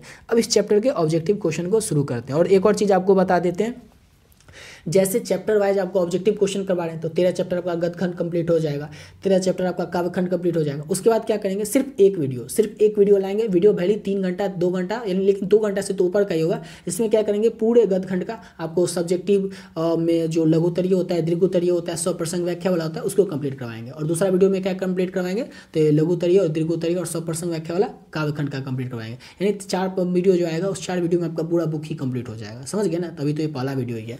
चलिए, और इस क्वेश्चन को शुरू करने से पहले आपको एक बात बताना चाहेंगे, आपके सबके पास क्वेश्चन बैंक होगा ही, लेकिन क्वेश्चन बैंक नहीं होगा तो कोई बात नहीं। अभी जो आपको पीडीएफ ऊपर में बताएं वो पीडीएफ आप जैसे ही लेंगे तो उसमें 2024 का क्वेश्चन भी आपको देखने को मिल जाएगा। 2024 का जो क्वेश्चन देखिएगा उसमें आप देखिएगा ये जो क्वेश्चन है सिपाही की माँ एकांकी किस पुस्तक से लिया गया था। इस क्वेश्चन को 2 बार पूछ लिया था।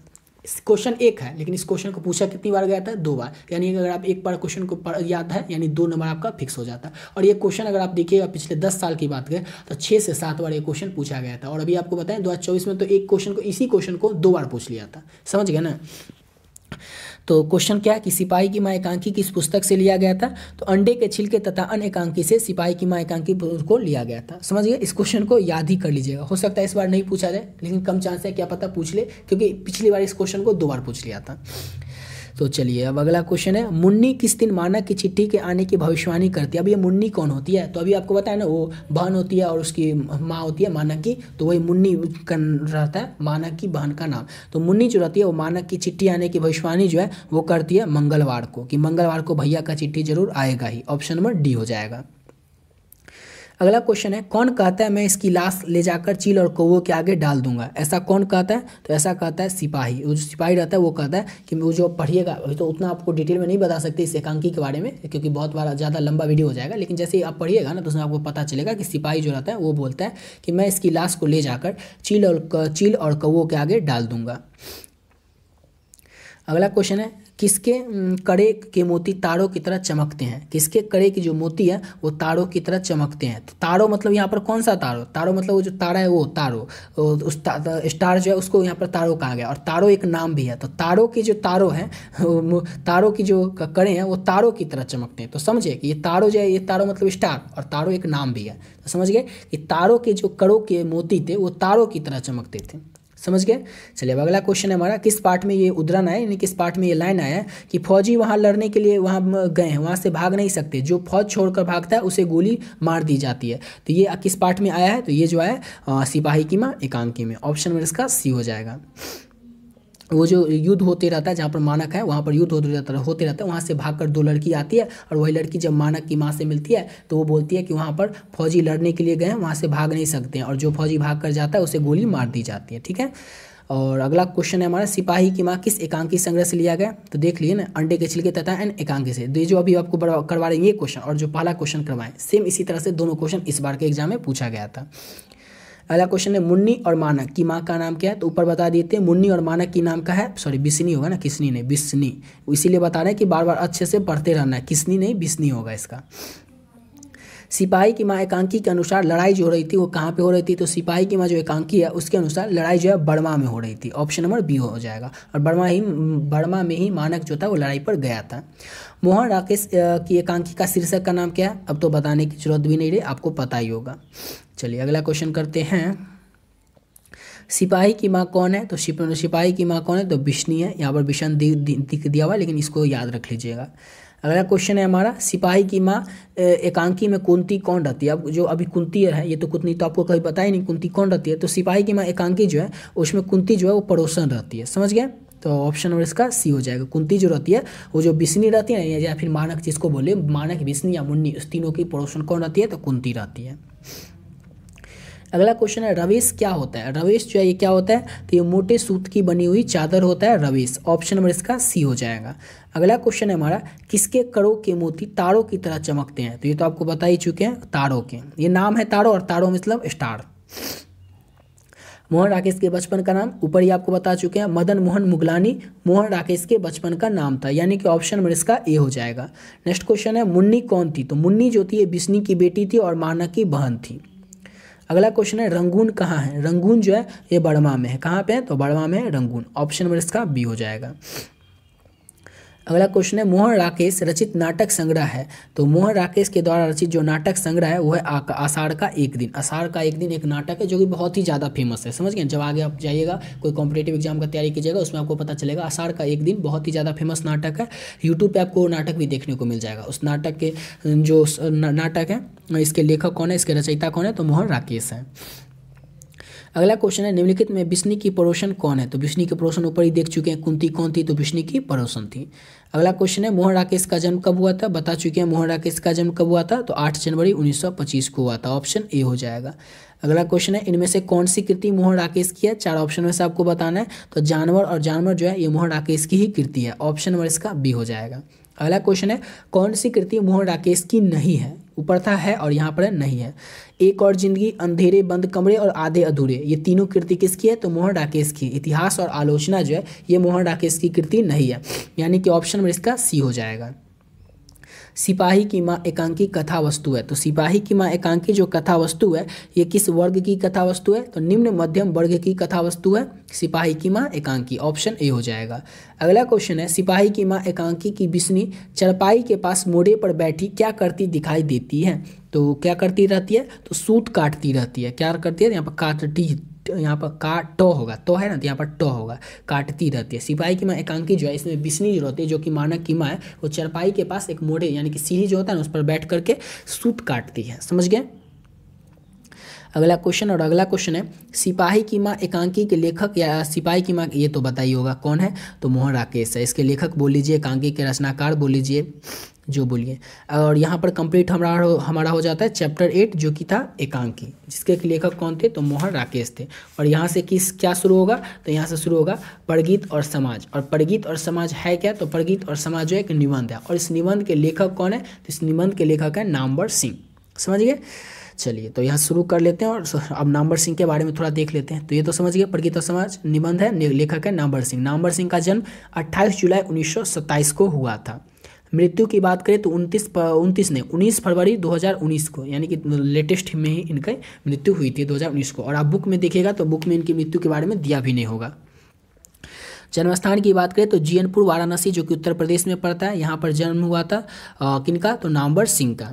उसके बाद बात कर ले इनकी माता का नाम, तो बागेश्वरी देवी था, और उनके पिता का नाम था नांगर सिंह। लेकिन आप लोग याद ज़्यादातर क्या रखेंगे, भूलना जो कि नहीं है, शिक्षक थे। पिता इनके क्या थे?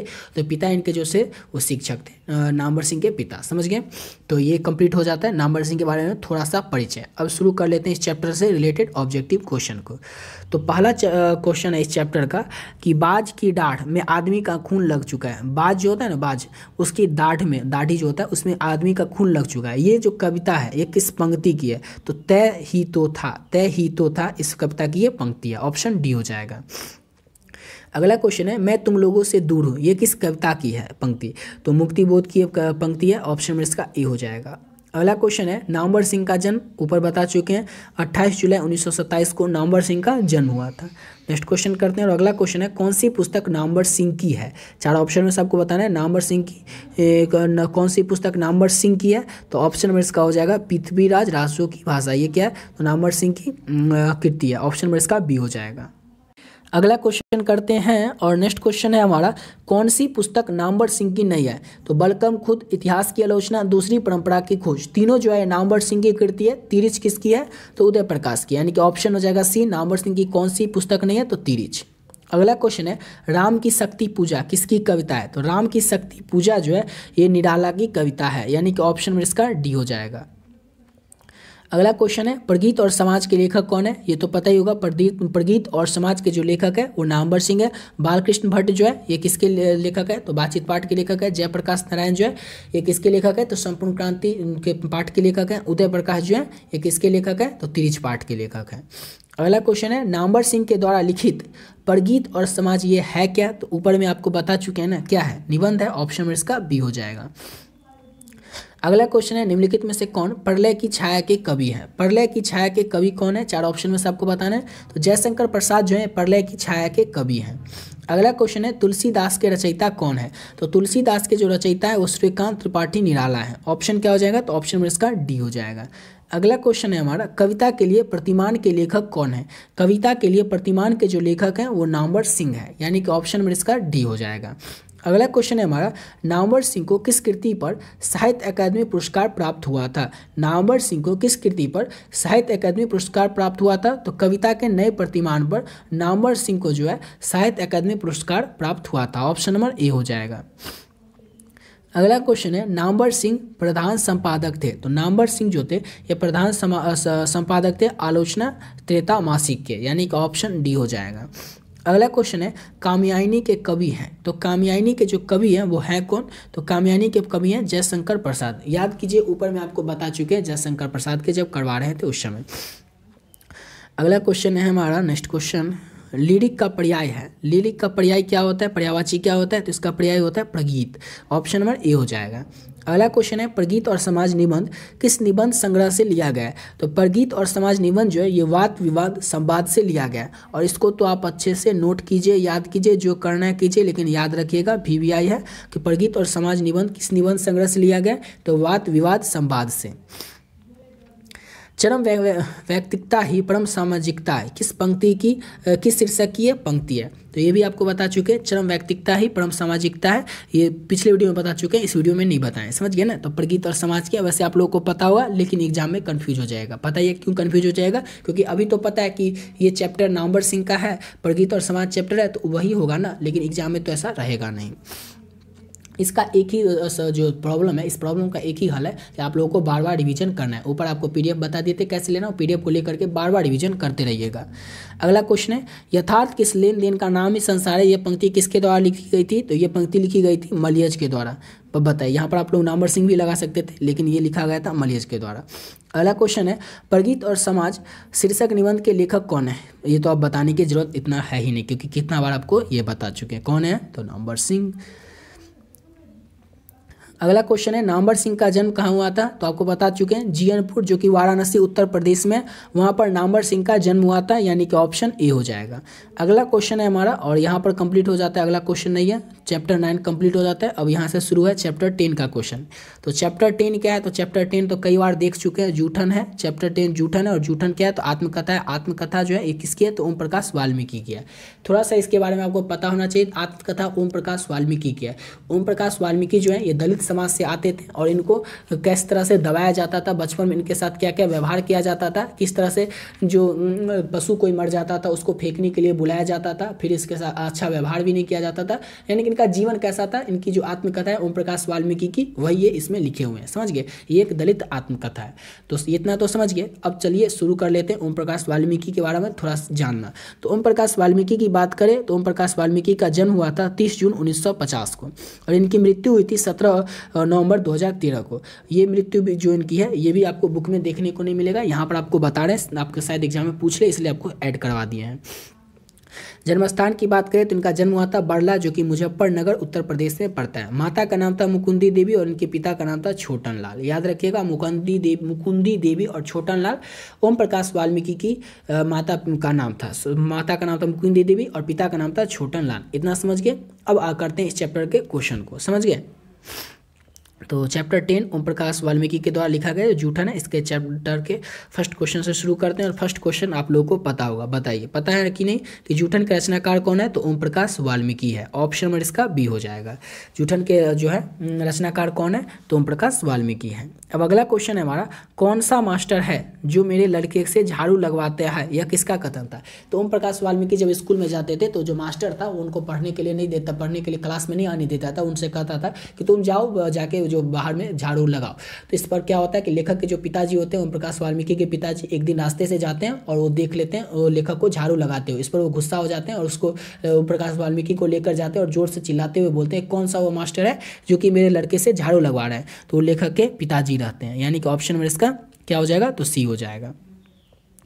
अगला क्वेश्चन है हमारा, स्कूल के हेडमास्टर का नाम क्या होता है? तो जिस स्कूल में ओम प्रकाश वाल्मीकि जो है वो पढ़ते हैं उस स्कूल में हेडमास्टर का नाम क्या होता है? ये सेम क्वेश्चन 2022 में पूछा गया था और इसमें आपको क्या कंफ्यूज हो जाता है कि कलीराम और कालीराम में। तो यहाँ पर आपको याद रखना है कि स्कूल के हेडमास्टर का नाम था कलीराम, लेकिन आपके ऑप्शन में यहाँ पर कालीराम भी रहेगा। जो एग्जामिनर होगा वो कालीराम भी सेट करेगा ताकि आप कन्फ्यूज हो, इसलिए कन्फ्यूज नहीं होना, याद रखना है। स्कूल के हेडमास्टर का नाम क्या था? तो कलीराम था, जिसमें कि लेखक पढ़ते थे, यानी कि ओम प्रकाश वाल्मीकि।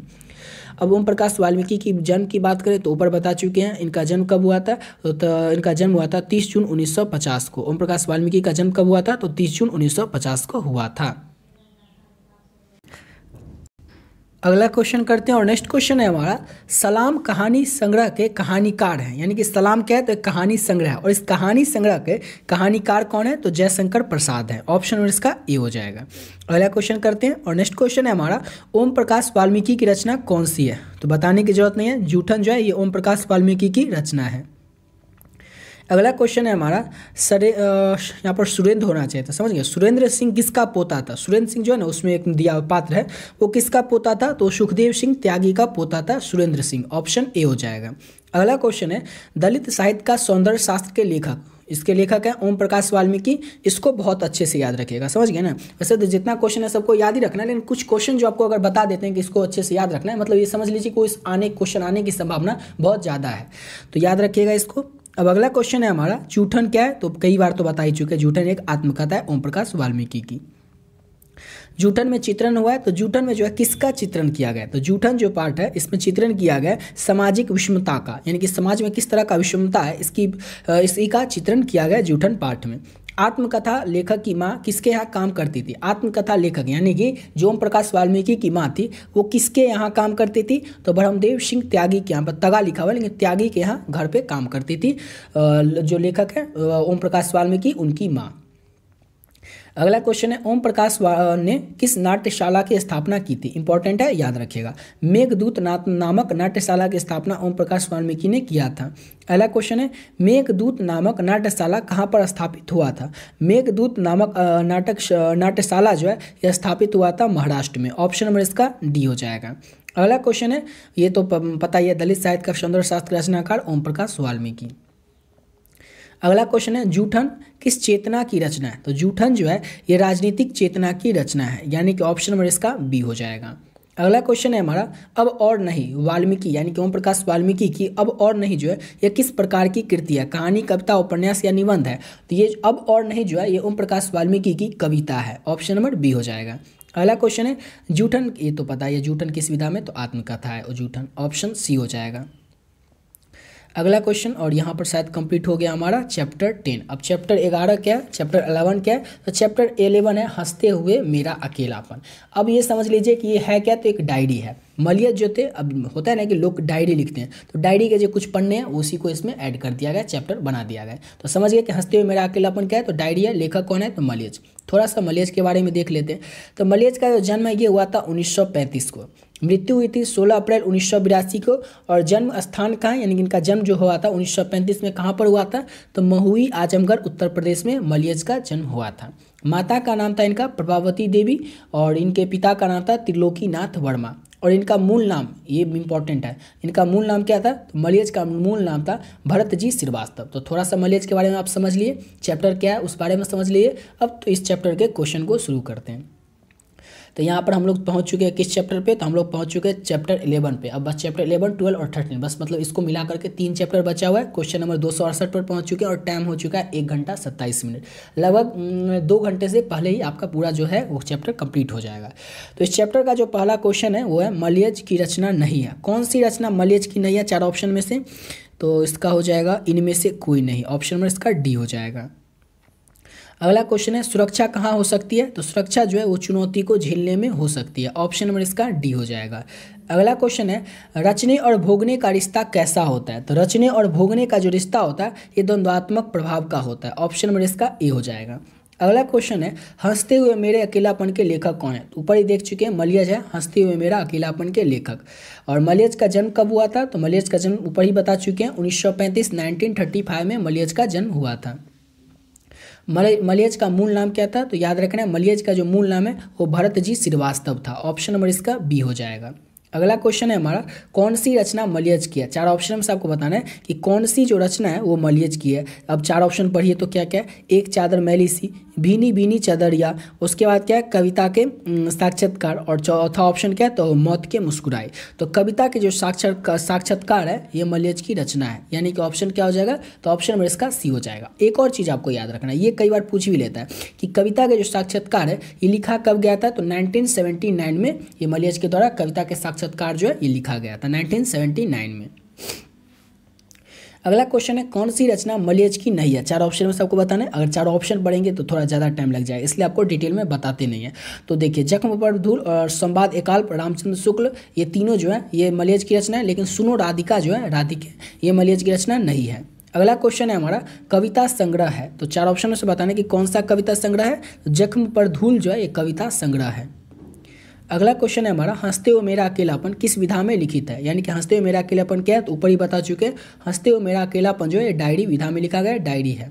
अगला क्वेश्चन है हर आदमी उस संसार को रचता है जिसमें वह जीता है और भोगता है, ये जो कथन है ये कथन किसका है, तो ये जो कथन है ये कथन है मलियज का है। याद रखिएगा हर आदमी उस संसार को रचता है जिसमें वह जीता और भोगता है, ये जो कथन है ये मलियज का कथन है। अगला क्वेश्चन है यथार्थ किस लेन देन का नाम ही संसार है, यह पंक्ति किसके द्वारा लिखी गई है, तो यथार्थ किस लेन देन का नाम ही संसार है, ये जो पंक्ति है ये मलियज के द्वारा ही लिखी गई है, ऑप्शन नंबर इसका बी हो जाएगा। और यहाँ तक कंप्लीट होता है हमारा चैप्टर 11। चैप्टर 11 कंप्लीट हो चुका है। अब चैप्टर 12 को देखते हैं, चैप्टर 12 को देखते हैं। चैप्टर 12 क्या है, तो चैप्टर 12 को तो पिछले चैप्टर 11 जब तक किए हैं, इस चैप्टर 11 में कम से कम 11 बार तो देख ही चुके हैं, तिरिच। तो तिरिच के बारे में आप देख लेते हैं। तो तिरिच क्या है, तो तिरिच एक कहानी है, और इस कहानी के लेखक कौन है, तो उदय प्रकाश है। समझ गए। अब थोड़ा सा उदय प्रकाश के बारे में देख ले, तो उदय प्रकाश का जन्म कब हुआ था, तो उदय प्रकाश का जो जन्म है ये 1 जनवरी 1952 को हुआ था। अब हुआ कहाँ पर था, तो सीतापुर अनूपपुर जो कि मध्य प्रदेश में पड़ता है, यहाँ पर जन्म हुआ था उदय प्रकाश का। इनकी माता की बात करें तो इनकी माता का नाम था गंगा देवी। उदय प्रकाश की माता का क्या नाम था, तो गंगा देवी था। इनके पिता का नाम था प्रेम कुमार सिंह। अच्छे से समझ गए उदय प्रकाश के बारे में। अब इस चैप्टर को देख लेते हैं, इस चैप्टर के जो भी ऑब्जेक्टिव क्वेश्चन है। तो चैप्टर का जो पहला ऑब्जेक्टिव क्वेश्चन है 280 नंबर क्वेश्चन कि तिरिच के रचनाकार हैं, तो कोई प्रॉब्लम तो नहीं होगी बताने में, आपको लोगों को याद ही होगा कौन है, तो उदय प्रकाश है। अगला क्वेश्चन है तिरिच कहानी में पिताजी का नाम क्या रहता है, तो तिरिच कहानी में जो लेखक है उनके पिताजी का नाम रहता है राम स्वारथ प्रसाद, ऑप्शन नंबर इसका बी हो जाएगा। अगला क्वेश्चन है हमारा, कहानीकार तिरिच की लाश को जलाने जंगल में किसके साथ गया था? तो कहानीकार जो है वो तिरिच की लाश, तिरिच होता है वो गिरी टाइप का नहीं होता है, जो जंगली छिपकली लिजार्ड जिसको बोलते हैं, कभी देखते होंगे आप लोग जंगल उंगल जाते होंगे तो देखते होंगे जंगल में वो बिजली छिपकली के टाइप का रहता है, लेकिन उसका पूंछ देखिएगा तो थोड़ा सा बड़ा सा रहता है वही। तो कहानीकार तिरिच की लाश को जलाने के लिए जंगल में किसके साथ गया था? तो थानू के साथ गया था। इंपॉर्टेंट क्वेश्चन है, याद रखिएगा। पंडित राम अवतार क्या थे? अब इस क्वेश्चन के बारे में आपको क्या ही बताए, कितना ज़्यादा ही इंपॉर्टेंट क्वेश्चन है, इसको तो अच्छे से याद रखना ही है कि पंडित राम अवतार जो थे वो ज्योतिष भी थे और वैद्य भी थे। अगला क्वेश्चन है, तिरिच कहानी के कहानीकार कौन है? समझ सकते हैं, इसका कहानीकार आपको पता ही होगा, ठीक है, उदय प्रकाश।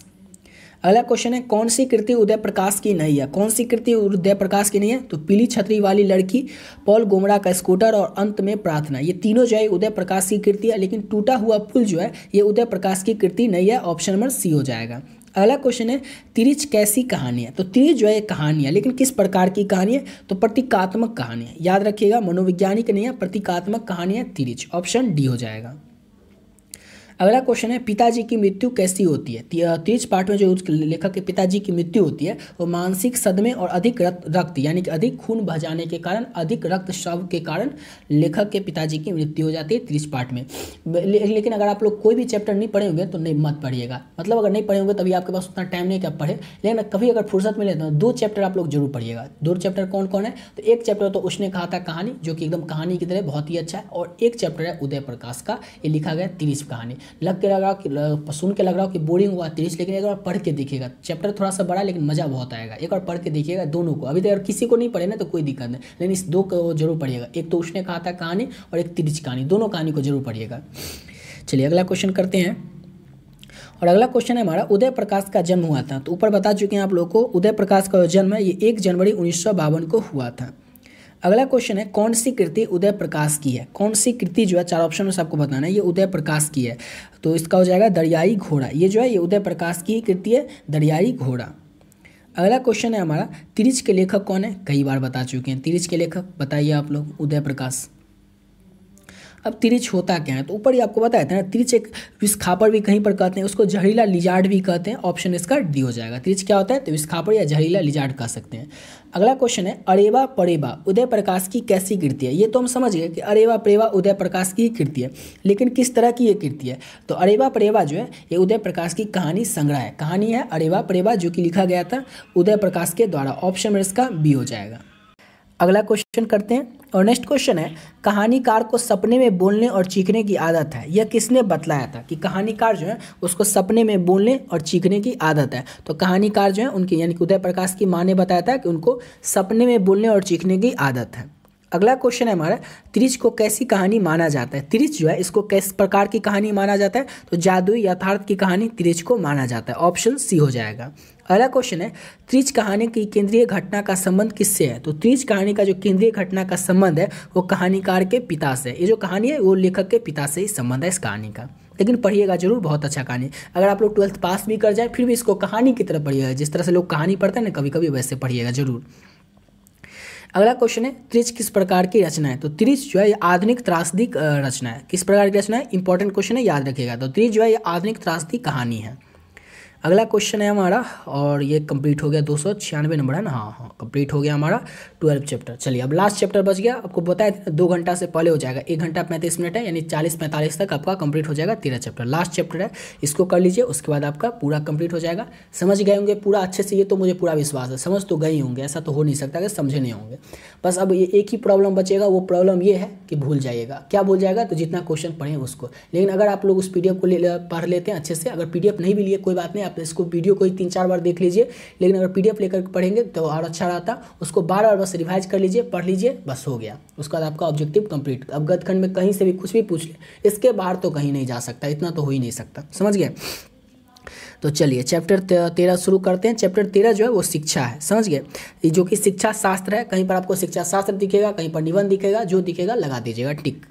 और ये है इसके लेखक कौन? तो जे कृष्णमूर्ति जो है इसके लेखक हैं।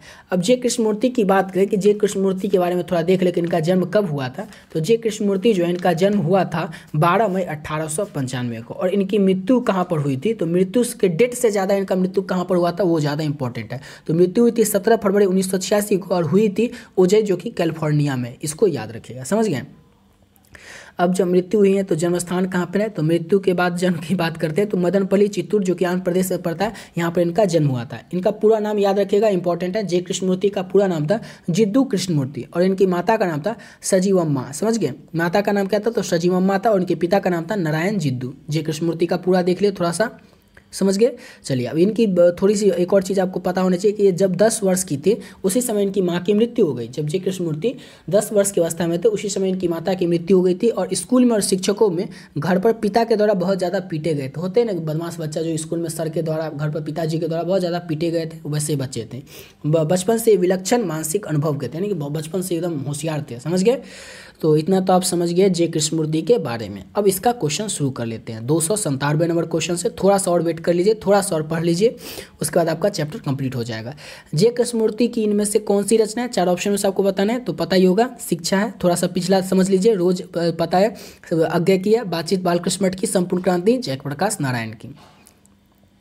बचपन में किस वातावरण में रहना आवश्यक है, तो बचपन में जो है किस वातावरण में रहना आवश्यक है, तो स्वतंत्र वातावरण में रहना बचपन में आवश्यक होता है। अगला क्वेश्चन है हमारा जिंदगी का क्या अर्थ है, तो जिंदगी का अर्थ क्या होता है, कई बार पूछ लेता है ना कोई, जिंदगी का हमारा अर्थ क्या है, तो सत्य की खोज करना, ये जिंदगी का अर्थ है। शिक्षा पाठ के अनुसार हो सकता है आपके अनुसार, मेरे अनुसार, किसी और के अनुसार जिंदगी का अर्थ अलग अलग हो, लेकिन शिक्षा पाठ के अनुसार जिंदगी का अर्थ है सत्य की खोज करना। अगला क्वेश्चन है जे कृष्णमूर्ति के अनुसार मानव के विचारों को, उसके संबंधों तथा उसके प्रेम को कौन नष्ट कर सकता है, किसके अनुसार, तो जे कृष्णमूर्ति के अनुसार। तो भय जो है ना, ये भय मानव के क्या कर सकता है, संबंध को, प्रेम को, सब कुछ को नष्ट कर सकता है। बस मनुष्य के विचार को, सबको नष्ट कर सकता है, सिर्फ और सिर्फ एक भय। अब पढ़ेंगे क्यों नहीं, कुछ अगर जैसे क्वेश्चन कहीं पर हम देखते हैं कि हमारे इसमें 100 क्वेश्चन है, बहुत टाइम लगेगा, नहीं पढ़ते हैं। क्या मतलब क्या है, एक भय आया और आपको नहीं पढ़ने दिया, मतलब आपका टाइम खराब कर दिया। कोई काम करना चाहता है, फिर सोचता है ये काम होगा कि नहीं होगा, तो वही जो करने वाला होता है वो कर लेता है, लेकिन क्या करता है कई लोग नहीं करते, तो किस कारण से नहीं करते, तो भय से नहीं करते। यानी कि जे कृष्णमूर्ति के अनुसार मानव के विचार को, उसके संबंध को, उसके प्रेम को नष्ट एक ही चीज कर सकता है और वो है भय। अगला क्वेश्चन है जे कृष्णमूर्ति के अनुसार संपूर्ण विश्व किसके ओर अग्रसर है, तो जे कृष्णमूर्ति के अनुसार संपूर्ण विश्व जो है नाश की ओर अग्रसर है। ऑप्शन नंबर इसका बी हो जाएगा। अगला क्वेश्चन है जे कृष्णमूर्ति का जन्म कहाँ हुआ था, तो जे कृष्णमूर्ति जो है इनका जन्म हुआ था आंध्र प्रदेश में। ऑप्शन नंबर इसका बी हो जाएगा। अगला क्वेश्चन है हमारा माँ की मृत्यु के समय जे कृष्णमूर्ति कितने वर्ष के थे, क्या बताए थे ऊपर, 10 वर्ष के थे। अगला क्वेश्चन है हमारा जे कृष्णमूर्ति की शिक्षा कृति क्या है, तो ऊपर बता चुके ना कि ये एक भाषण नहीं, निबंध है। तो ऑप्शन क्या हो जाएगा इसका, स्वभाषण और निबंध। इसका निबंध भी ऑप्शन में, अगर दोनों रहता तो दोनों, लेकिन पहले स्वभाषण लगाएंगे। जे कृष्णमूर्ति की जो शिक्षा कृति है ये स्वभाषण है। निबंध भी अगर ऑप्शन में दोनों रहे ना, ऐसा स्वभाषण और निबंध दोनों, तो दोनों लगा सकते हैं। अगला क्वेश्चन है मेधा कहाँ नहीं हो सकती, तो जहाँ भय है वहाँ मेधा नहीं हो सकती। यहाँ यानी कि ऑप्शन इसका क्या हो जाएगा, तो जहाँ भय है वहाँ मेधा नहीं हो सकती। अगला क्वेश्चन है लेखक के अनुसार कुछ परीक्षाएं उत्तीर्ण कर लेने से कहीं ज़्यादा कठिन होता है जीवन को समझना। अब कोई एक परीक्षा क्या होता है ना, कभी कभी देखते हैं कई सारे नेता होते हैं, वो बहुत ज़्यादा पढ़े लिखे नहीं होते, लेकिन फिर वो बहुत ज़्यादा ऐसा पद पर होते हैं जहाँ पर उनके सामने बड़े बड़े IAS ऑफिसर उसके क्या होते हैं, असिस्टेंट होते हैं। तो क्या होता है कि सब कुछ परीक्षा उत्तीर्ण कर लेने से ही नहीं होता है, जीवन को भी समझना पड़ता है। तो ज़्यादा मुश्किल क्या होता है, पढ़ाई करना या जीवन को समझना, तो जीवन को समझना ज़्यादा मुश्किल होता है। समझ गए, पढ़ाई तो बहुत ज़्यादा कई लोग कर लेते हैं, फिर भी उतने समझदार नहीं होते जितने कि कोई, दब देखिएगा गाँव में ही होगा जो ज़्यादा पढ़ा लिखा नहीं होगा लेकिन फिर भी समझदार होगा, लेकिन एक ऐसा भी व्यक्ति होगा जो ज़्यादा पढ़ा लिखा होगा लेकिन समझदार नहीं होगा। तो वही यहाँ पर बात है कि कुछ परीक्षाएं उत्तीर्ण कर लेने से कहीं ज़्यादा कठिन होता है जीवन को समझना। लेखक के अनुसार सच्ची शिक्षा हमें क्या देती है, तो लेखक जो है जे कृष्णमूर्ति, उनके अनुसार सच्ची शिक्षा जो है हमें व्यापकता देती है, यानी कि ऑप्शन सी हो जाएगा। अगला क्वेश्चन है the first and the last freedom किसकी कृति है, BVI नोट कर लीजिए, लगा लीजिए जैसे कीजिए, लेकिन अच्छे से याद रखिएगा जे कृष्णमूर्ति की कृति है the first and the last freedom. अगला क्वेश्चन है साम्यवादी किससे लड़ रहे हैं, तो साम्यवादी जो है वो लड़ रहे हैं पूंजीपति से। साम्यवादी किससे लड़ रहे हैं, तो पूंजीपति से लड़ रहे हैं। अगला क्वेश्चन है जे कृष्णमूर्ति का जन्म, तो आपको बता चुके हैं 12 मई 1895 को हुआ था। अगला क्वेश्चन करते हैं, नेक्स्ट क्वेश्चन है हमारा जे कृष्णमूर्ति का पूरा नाम, ये भी आपको ऊपर बता चुके हैं, इंपॉर्टेंट क्वेश्चन है, याद रखिएगा। जे कृष्णमूर्ति का पूरा नाम था जिद्दू कृष्णमूर्ति। ये इंपॉर्टेंट क्वेश्चन है, इसको याद रखिएगा 312 नंबर क्वेश्चन को, कि लीडबेटर जो थे ये विश्व शिक्षक के रूप में किसे देखते थे, तो लीडबेटर, यहाँ पर लोड है लिखा हुआ है, तो लोड नहीं होगा, लीड होगा, समझ गए, लीडबेटर विश्व शिक्षक के रूप में किसे देखते थे, तो जे कृष्णमूर्ति को लीडबेटर जो थे वो विश्व शिक्षक के रूप में देखते थे। ऑप्शन डी हो जाएगा। अगला क्वेश्चन करते हैं। नेक्स्ट क्वेश्चन है, जे कृष्णमूर्ति की इनमें से कौन सी रचना है? 4 ऑप्शन में सबको बताना है, तो 4 ऑप्शन में से हो जाएगा रोज ये तो बताने की कोई जरूरत ही नहीं, शिक्षा पता ही होगा आप लोगों को। अगला क्वेश्चन करते हैं और नेक्स्ट क्वेश्चन है, the first and the last freedom किसकी कृति है? ऊपर बता चुके हैं, जे कृष्णमूर्ति की। अगला क्वेश्चन है हमारा, जे कृष्णमूर्ति के संबंध में कौन सा तथ्य जो है वो सही है? तो प्राय बोलते थे, सभाषण करते, तो बोलते थे और सभाषण करते थे, ये जो तथ्य है, ये जो बात है, ये बिल्कुल सही है जे कृष्णमूर्ति के संबंध में, जे कृष्णमूर्ति के बारे में। अगला क्वेश्चन है, शिक्षा पाठ के रचयिता, अब बोलने की कोई जरूरत बची नहीं है इतना के बाद। चलिए अगला क्वेश्चन करते हैं। नेक्स्ट क्वेश्चन है हमारा, जे कृष्णमूर्ति का जन्म किस राज्य में हुआ था? ये बताइए। जे कृष्णमूर्ति का जन्म हुआ था, बता चुके ना, मदनपल्ली चित्तूर, जो कि कहाँ पर पड़ता है? तो आंध्र प्रदेश में पड़ता है। तो ये ऑप्शन कहाँ पे है? तो ऑप्शन में है ए, आंध्र प्रदेश। चलिए, और इसके बाद क्वेश्चन शायद नहीं होना चाहिए, ये देख लेते हैं। हाँ नहीं है, यानी कि आपका क्या हो गया, 317 नंबर क्वेश्चन कराएं, टाइम लगा 1 घंटा 42 मिनट और आपका कंप्लीट हो गया 13 चैप्टर, जो कि गद्यखंड का था। 13 चैप्टर कंप्लीट हो गया। अब इसके बाहर से एक भी क्वेश्चन नहीं आएगा, इतना विश्वास कर लीजिए, समझ गए ना। अब आपको क्या क्या करना है, या तो आप इस वीडियो को 3-4 बार देख लीजिए, लेकिन उससे ज़्यादा बेनिफिट होगा आप पीडीएफ को अच्छे से पढ़ते रहिए, क्योंकि उसको बार बार पढ़ सकता है। वीडियो को क्या होगा, कभी चलेगा नहीं चलेगा, उसको बार बार देखना पड़ेगा, टाइम भी ज़्यादा लगेगा। इसमें क्या पीडीएफ में रहेगा, आपको जो क्वेश्चन अच्छा आता है उसको ऊपर करते जल्दी जल्दी चलेगा, समझ गए। इसलिए पीडीएफ लीजिएगा, उसको अच्छे से पढ़िएगा, बार बार रिवीजन करिएगा, जब तक एग्जाम नहीं होता है बार बार उसको रिवीजन करते रहेगा। उसके बाद अगर अच्छे से कर लेते हैं, उसमें गद्यखंड काव्यखंड सब है, लेकिन अभी जो पीडीएफ आपको बताएं इसमें सिर्फ गद्यखंड का था, समझ गए। तो नेक्स्ट वीडियो में आपको काव्यखंड का करवाएंगे, तब तक आप लोग अच्छे से पढ़ते रहिए, रिवीजन करते रहिए। मिलते हैं नेक्स्ट वीडियो में नए वीडियो के साथ।